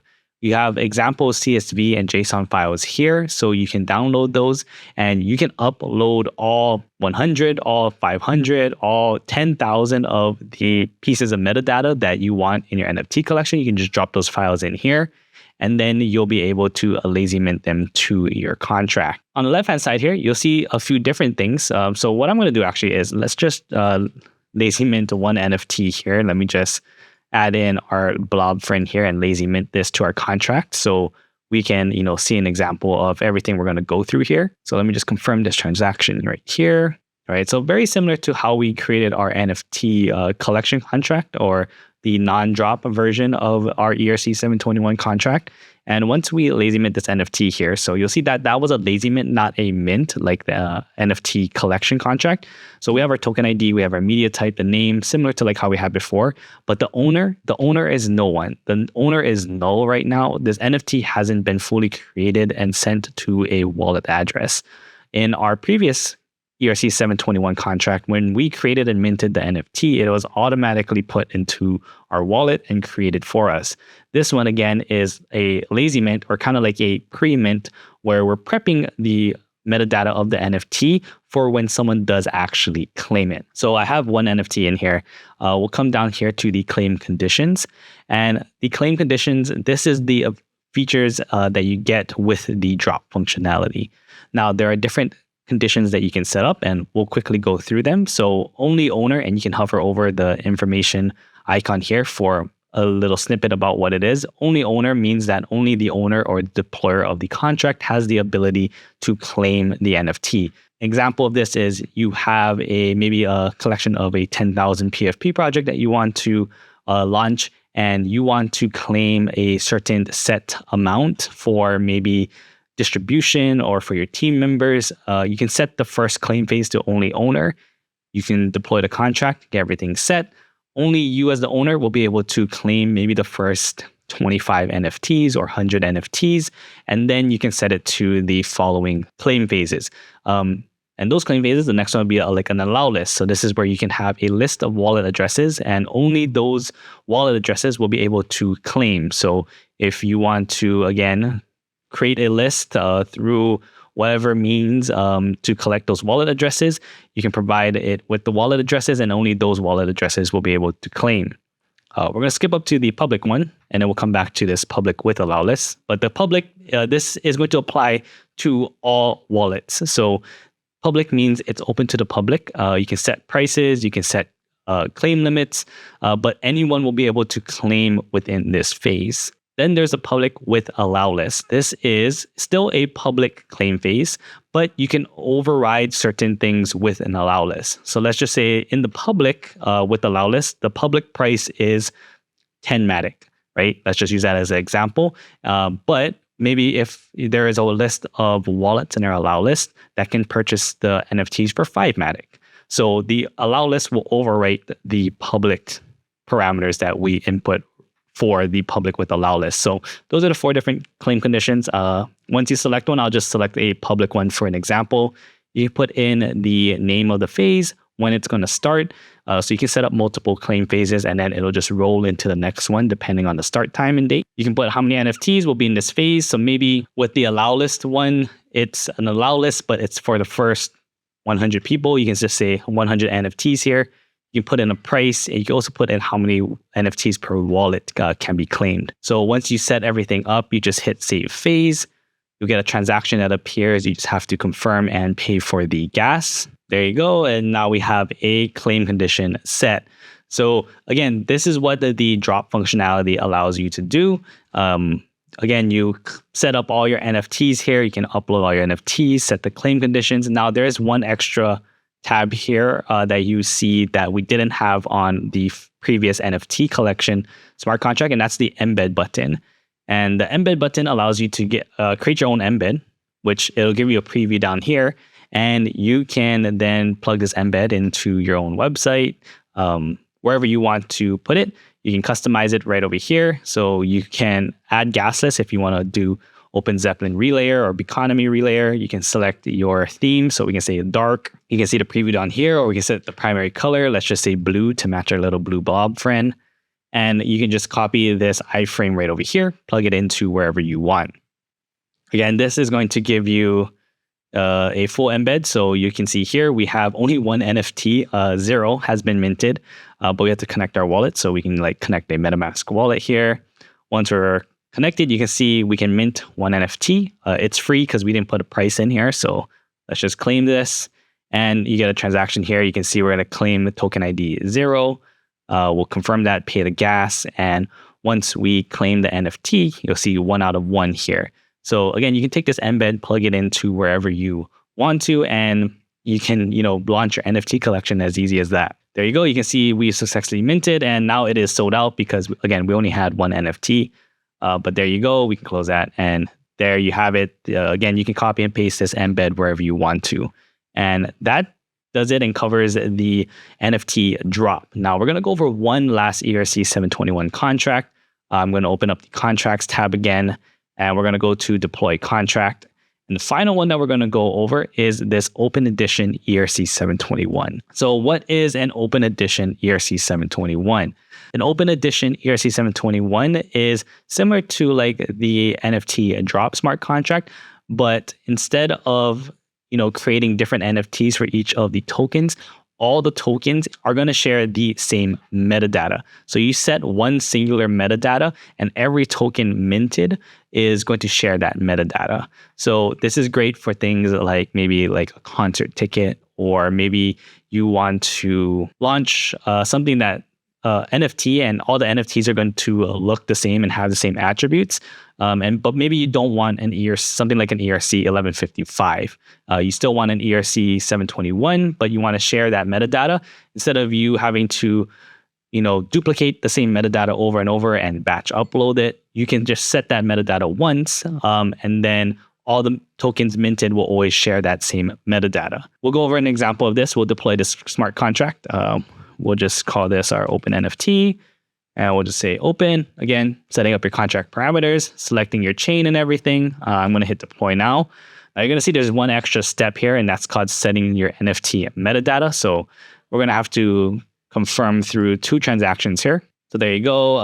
Another transaction. This is for setting the metadata. We're going to hit confirm, and then we'll get that last pop-up, which is a signature request to add the contract to our dashboard. There you go. So signature request, we'll sign that. It has been successfully deployed. We brought to our open edition ERC 721 smart contract.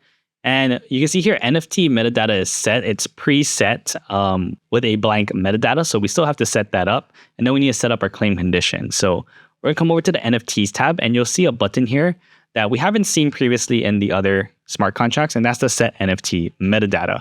So if we set the metadata here, this metadata that we set up here, again, is going to be for all tokens claimed. So we can just make our little blob thread again here. You can add all your descriptions, whatever you want to set the metadata as, you can create that here. You only need to set it once. So we set the metadata here, and then we're going to confirm. And then once we have that set, again, every NFT that gets minted to this smart contract is going to share that metadata. So over here, we have a claim condition. We can set the same type of claim conditions like we went over with the NFT drop contract. So you have the same 4 here.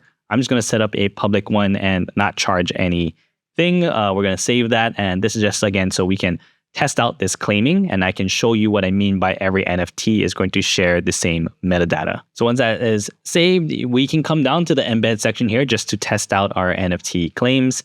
But right here, you're going to see this come up. And what we're going to see here is our open edition NFT. So I don't think we set an image, so it's not going to show anything here. But we can mint an NFT here. So let me just mint one, and then we'll mint a few more after that. You can see here, we're going to mint an NFT here. Once we mint the NFT, we'll take a look at it in the NFTs tab. There you go. NFT has been transferred to our wallet. So if we go up to the NFTs tab here, we should see our NFT here. So it says NFT1. It has our little blob friend here, and it has the owner, which is my wallet. Now, again, we only set that NFT up when we set the NFT metadata. Now let's come to the embed here one more time, and let's claim, let's let this load. Let's claim 3 more. So I'm going to mint these 3. And again, what should happen here is you can see all the 3 NFTs that I'm going to be minting. All these NFTs that get minted, again, will share the same exact metadata that the first NFT that we minted had.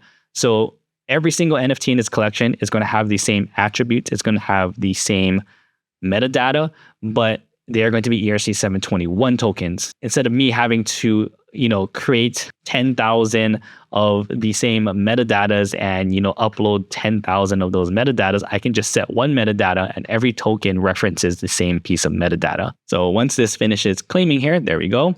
Let's head back to our NFTs tab here and we should see 3 more NFTs here. Again, all of the NFTs are the same. They have the same metadata, same image. We didn't put a description or anything here. And then you have the owner, which is all owned by me. But everything will share the same piece of metadata. That way you don't need to recreate the same piece if that was the goal of your collection. So there you have it. We went over a few different things in this video. We covered what an ERC 721 standard is, which is essentially an NFT or a non-fungible token. We also went over some of the different smart contracts or ERC 721 smart contracts that you can deploy through thirdweb. And we actually deployed these smart contracts themselves. This included the NFT collection smart contract, which is your ERC 721 contract, your NFT drop contract, which is your claimable ERC 721 smart contract, again, with that claim condition functionality. And then we had the open edition ERC 721 smart contract, which all NFTs will essentially share the same metadata, making it easy if that is, the type of collection you're looking to create. Hey everyone, Sean Watasa here, back with another video. And in today's video, we're going to be talking all about ERC 1155 smart contracts. And an overview of what we're going to be covering in this video. We'll first go over what is the ERC 1155 standard. We'll go over and cover what ERC 1155 NFTs are and how they differ from other standards like ERC 20 and ERC 721. We'll then jump on to thirdweb and show you how to deploy your very own ERC 1155 smart contracts using thirdweb's pre-built smart contracts. We'll go over a few different smart contracts that you can deploy using thirdweb and also cover the differences between the smart contracts and why you would choose to deploy one over another. So with that being said, let's get started. And first, let's go over what is an ERC 1155 NFT or what is the ERC 1155 standard. Now, ERC 1155 tokens are known as something called semi-fungible tokens. Now, if you watched our other videos on ERC 20 and ERC 721 tokens, ERC 20 being fungible tokens and ERC 721 being non-fungible tokens, we understand the differences between the two, where again, fungible being like ERC 20s, where all the tokens are pretty much identical and the value and characteristics of each token are the same no matter which token it is. Versus an ERC 721, a non-fungible token or an NFT where each token is unique. Now with ERC 1155, we brought about something called semi-fungible tokens, and it lives somewhere in between an ERC 20 and an ERC 721 token. So a semi-fungible token means that we can have unique tokens within our smart contract, like an ERC 721, but those unique tokens or NFTs can also have fungibility to them. In an ERC 721 or an NFT smart contract, each token would be unique and no other person could own that same token. In an ERC 1155, we can have these unique NFTs, but we can have multiple owners of the same exact token. Now that can be a little bit confusing and it could take some time getting used to understanding what exactly an ERC 1155 token is, but let's go over an example or a use case of where you might use an ERC 1155 token, and hopefully this gives you a better understanding of what they are. So the best example that I like to give is imagine a game where you want to have in-game items. So let's just say in this game, you have different items like a sword and a shield. You can have an inventory of multiple of these swords and many players can own these swords. But instead of making that sword a unique token or a non-fungible token for each of the players, we can create one token in an ERC 1155 contract and have multiple owners of that one item or token. This works the same for other in-game assets, whether it's potions or anything that you want to keep inventory of. Instead of creating each one of these items as an individual NFT, we can create one NFT that symbolizes this item, and then multiple people can own one, if not many, of that same NFT. This is a great way for us to keep track of inventory within our game utilizing the blockchain. So just a quick recap, ERC 1155 tokens are semi-fungible tokens on the blockchain. They can represent both fungible and non-fungible items, making them ideal for things like Web3 games, where you need to be able to manage a variety of different types of tokens within a single system. So I hope that explanation of what an ERC1155 token helped out. Now that we have a better understanding of what they are, let's actually deploy our very own ERC1155 smart contracts using thirdweb. So I'm going to jump onto the thirdweb dashboard here, and we're going to go over and deploy our very own. All right, so on my computer here, I am on the thirdweb dashboard. I have my wallet already connected, and what we're going to do is head on over to the contracts tab here at the top. And in the contract tab here, this is where you can see all of the contracts that you've deployed through thirdweb. I'm going to quickly come over to deploy contract here in the top right. And if we scroll down a bit, there is an NFTs section, which has all of the pre-built contracts that relate to NFTs that you can deploy through thirdweb. We're going to hit this view all tab here, and you can see there are quite a few different types of NFT smart contracts that you can deploy. Now, if you watched our other videos on other standards like ERC 721, we went over some of the NFT smart contracts you can deploy through there, like the NFT drop or NFT collection smart contracts. In this video with ERC 1155, we're going to cover deploying two different types of smart contracts here, and that's going to be our edition drop contract and our edition contract. Both of these are the same types of smart contracts where they offer ERC 1155 tokens, but the difference between the two is that the edition drop has the drop extension, which essentially adds claimable conditions to your smart contract. So to quickly explain the difference between an edition and an edition drop contract, the edition contract will allow you to mint and create ERC 1155 tokens. All of the NFTs that get created, though, through the edition contract are created and minted by the owner of the contract or whoever you set and give permissions to be able to mint and create. Not anyone will be able to claim their NFTs directly from the smart contract. This use case, this is if maybe you want to have a specific maybe admin wallet or something be the only creator of tokens on the contract. You can do it this way. You can still transfer and distribute the NFTs how you want on a marketplace or airdropping, but the minter and creator will always be that admin wallet that you set. Versus with an edition drop contract, you have the claim condition extension added to this smart contract here, allowing you to set certain conditions while claiming. Maybe you add a price or maybe add limitations to conditions that a user has to meet in order to claim the NFT from the smart contract. So the drop functionality are features that you're a bit more familiar with if you've ever claimed an NFT before. You normally have to pay or meet certain requirements or, be part of something like an allow list in order to claim the NFT. And that's essentially what the drop extension here adds. But we'll take a closer look at the differences when we deploy these contracts. So I'm going to deploy an edition contract first. I'm going to click on this. And you can see here, you can read a little bit more about the contracts here. You can see some of the use cases and examples. One could be create an NFT collection where each NFT has 100 copies, airdropping NFTs to a list of addresses, or creating 10 copies of maybe an artwork that you want to sell on a marketplace. So again, this doesn't have the claimable functionality, so you can airdrop and you can sell on marketplaces. It's a great case for the edition contract here. So I'm going to hit deploy now in the top right here. And what will be brought up first is the contract parameters. So we'll have to fill out things like the name. So I'll just call this our ERC 1155 contract.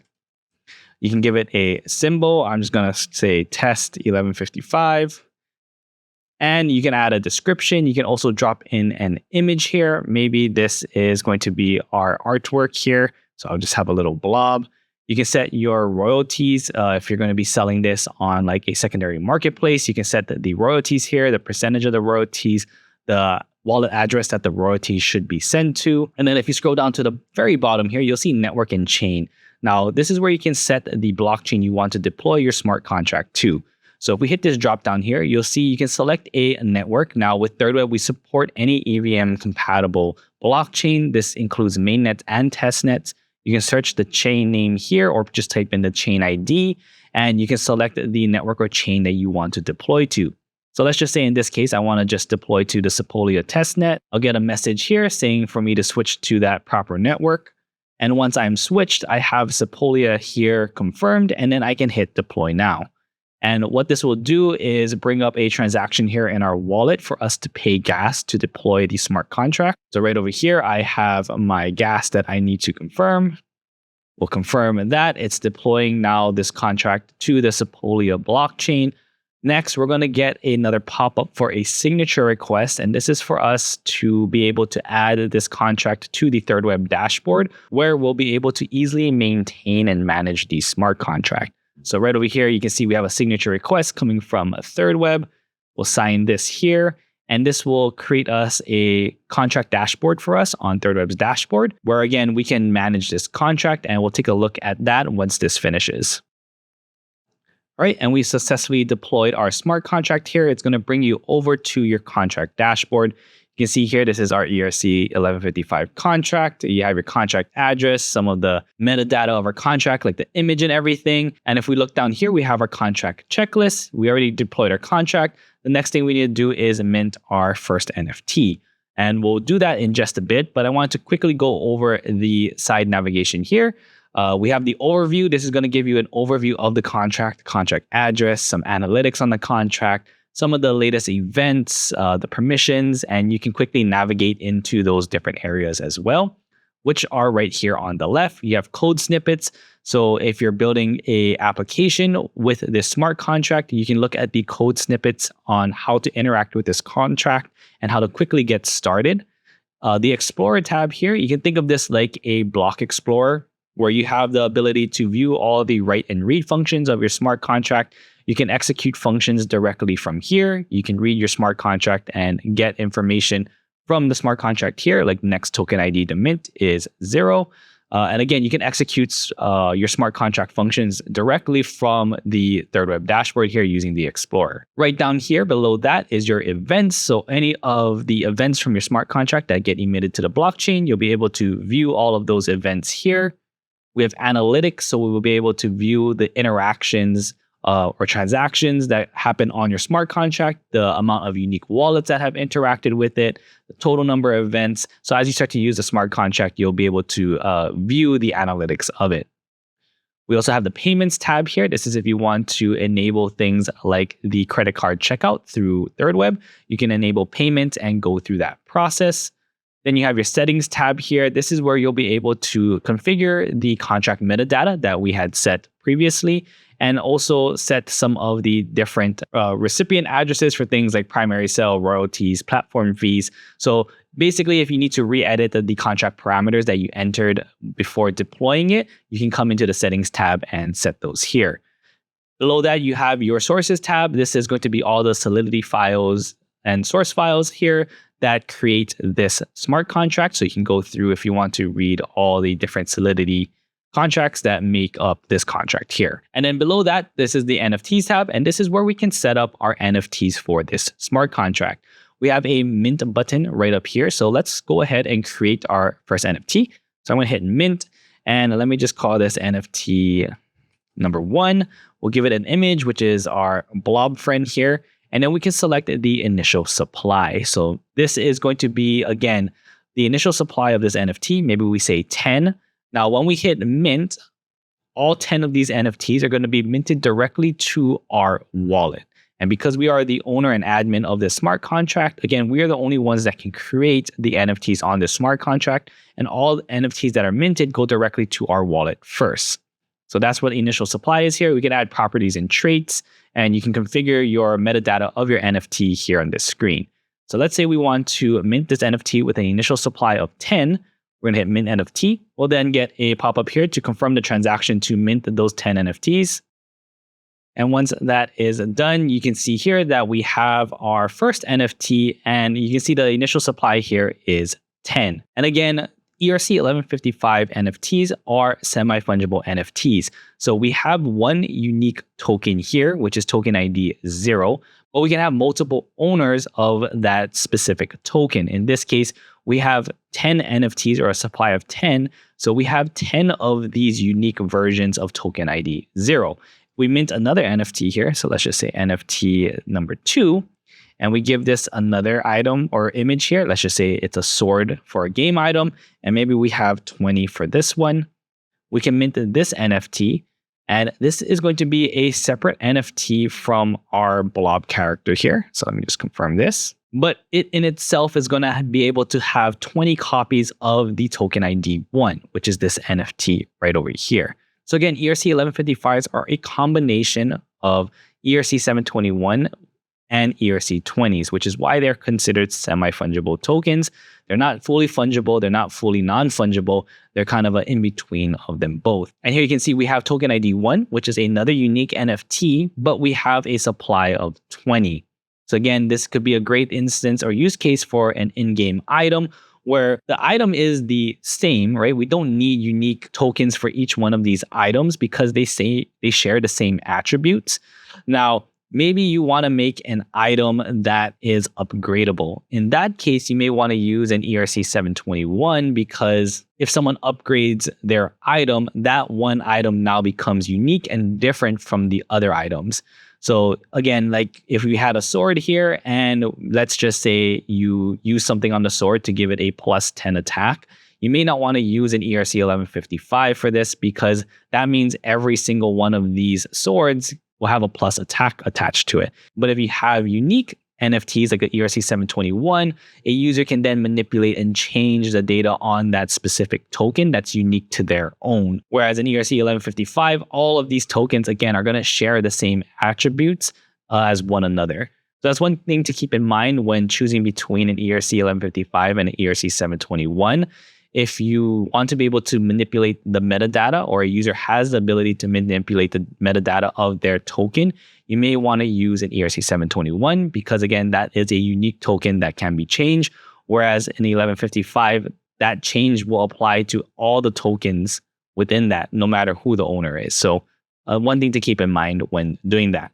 But again, this is a quick example of deploying an ERC 1155 smart contract. This is the addition contract.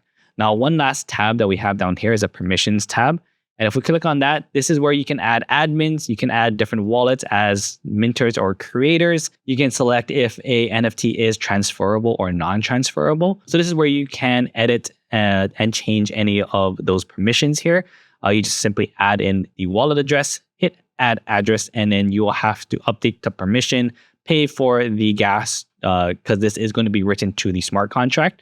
So you do need to pay gas for that, and you can update that information. That's a quick overview of an ERC 1155 addition contract.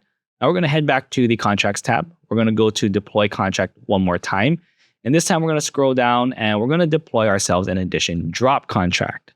So again, this addition drop contract has the drop here, which is our claim condition extension that you can add to a contract to make it claimable by people. And if you read the use cases and examples down here, you can see we can create something like an NFT membership, like early access cards that users can claim or pay a fee for. We can release items in a game, again, maybe something that people can pay for, or we can create 100 NFTs based on an art piece, and then we can allow people to claim it as well. Again, this drop contract is if we need the ability for other people to be able to claim these NFTs. So I'm going to come up here, hit deploy now. We're going to call this our ERC 1155 drop. And we're just going to call this, give it a symbol of drop here. And then we're going to give an image here. Again, you can fill out your contract parameters here to your liking.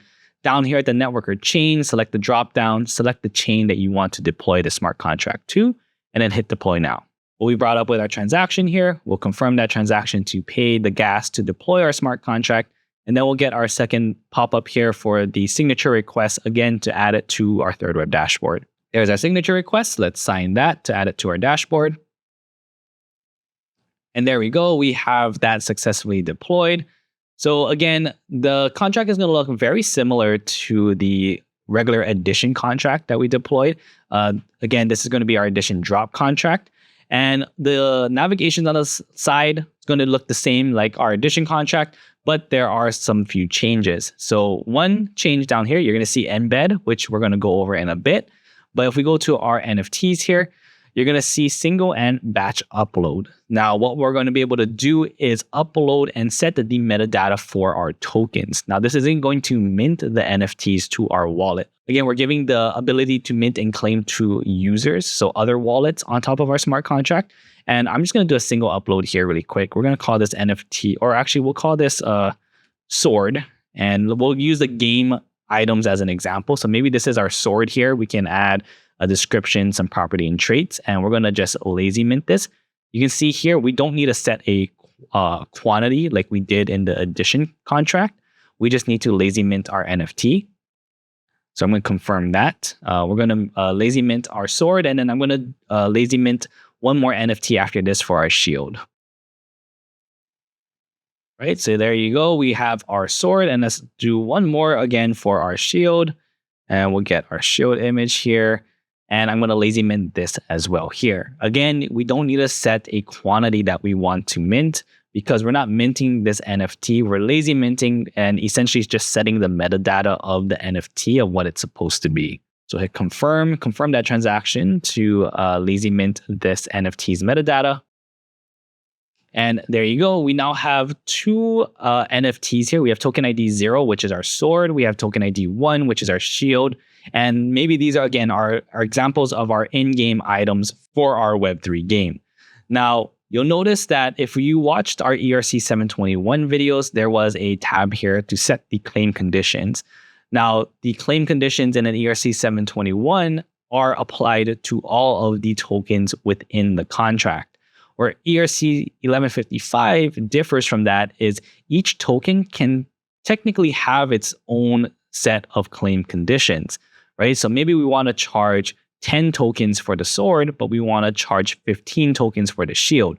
Each token can have its own specified claim condition.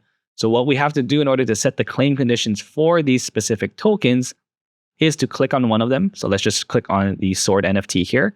And within the sword NFT here, we can set the claim conditions. So in here, I can add my claim condition phases. So if I hit this, I have different claim conditions here. And to quickly go over each of the claim conditions, we'll go over each one briefly. You can also hover over the info tag here and then read a little bit more about it. But the only owner, this is going to be where only the owner or deployer of the smart contract has the ability to claim the NFT. This can be used for maybe you are launching an NFT, you're deploying your smart contract, but you want to be able to claim some of those NFTs for yourself, maybe to distribute or airdrop later on.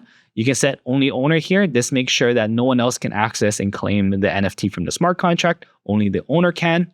You have allow list here.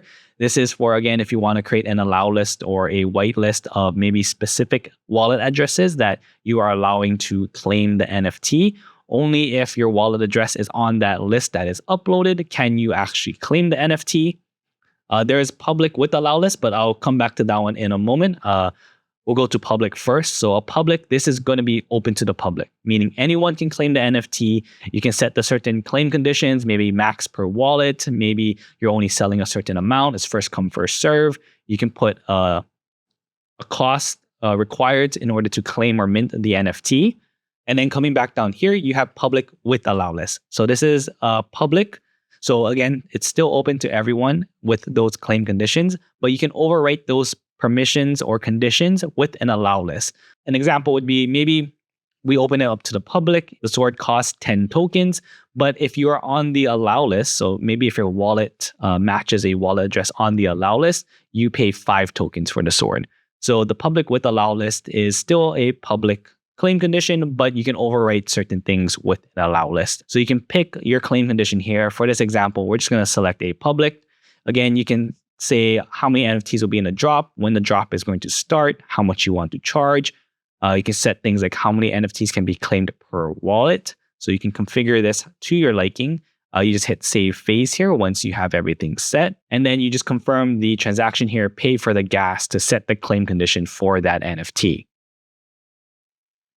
Right, there you go. It's saved and we can come back here. And again, you can set the claim condition per token within the contract. So let's come down to the shield one. We can set the claim condition here. You can see a claim condition isn't set because it has a separate claim condition from the other token ID, which was the sword NFT. So again, you can come here, you can set your claim condition. You can maybe change the price, maybe set allow list. You can configure the claim condition however you want for this specific NFT. And again, that is how you set up your ERC 1155 NFTs and how you set up the claim conditions for each one for an addition drop contract. Now, again, I mentioned previously that there is an extra tab here, and that is your Embed tab. And because, again, the drop allows others to claim the NFT, you can actually create a quick embed here that you can just copy and paste this iframe here into your website, whether you're building your own website or maybe you're using like a no-code website builder. You can just drop this iframe here, and this is a preview of what you're going to get. So you just have your configurations here. You set the token ID here. So right now it's set to token ID 1, or it's set to token ID 0, which is our stored NFT. Which has a claim condition already set. You can enable gasless with things like Open Zeppelin Relayer or Beconomy. You can set the theme here. Let's just say a dark. So there you go. Change it to dark theme. You can set the color here. Maybe we want this to be orange to match the sword here. So you can configure your embed and you can have a preview of what it's going to look like here. You can see it's free to mint. So if I copied this iframe here into my website, this is what I would see. I could connect to my wallet here. We'll disconnect, but let's just say we connect our wallet here. There we go. We can mint an NFT. We can say, hey, I want to buy 3. If it wasn't free, it would show the price and everything here, but let's just say mint. So there you go. Exactly what you're seeing here is what the embed will look like on your website. You can confirm, pay the gas and everything, pay the fees if there are any to claim the NFT. And then once the NFT is claimed, you should see the minted count here go up. So there you go, successfully minted. So you can see here 3 have been minted, and that is your embed. Now, if I change this to token ID 1, which is our shield NFT, you'll see that will load here. So there you go. But over here, you're not going to be able to claim it because, again, we don't have a claim condition set for this specific token ID. So it's going to say sold out, but if we were to set up a claim condition, it will show the price and everything on if I was able to claim that NFT. So again, the embeds is a great way for if you just need to quickly embed this into a website of yours. You can just copy this iframe embed code here, stick it into your website. And then again, this is what you will see here. You have your quick configurations and everything to set that up all here on the left.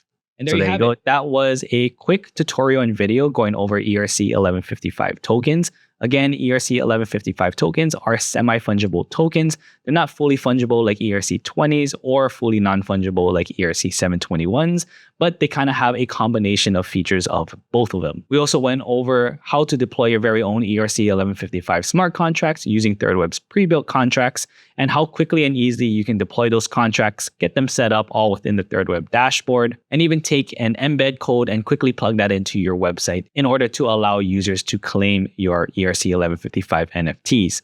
But again, I hope you folks enjoyed this video. You found some value in it. If you did, don't forget to give this video a thumbs up, hit that subscribe button, and don't forget to turn on your notification bell so you don't miss out on more tutorial videos just like this. And if you need any help or support, we'll drop a link down in the description below where you can open up a support ticket and you can ask our support team any questions and they'll be happy to help you out and answer them. But again, I hope you folks enjoyed this video, and until next time, see ya.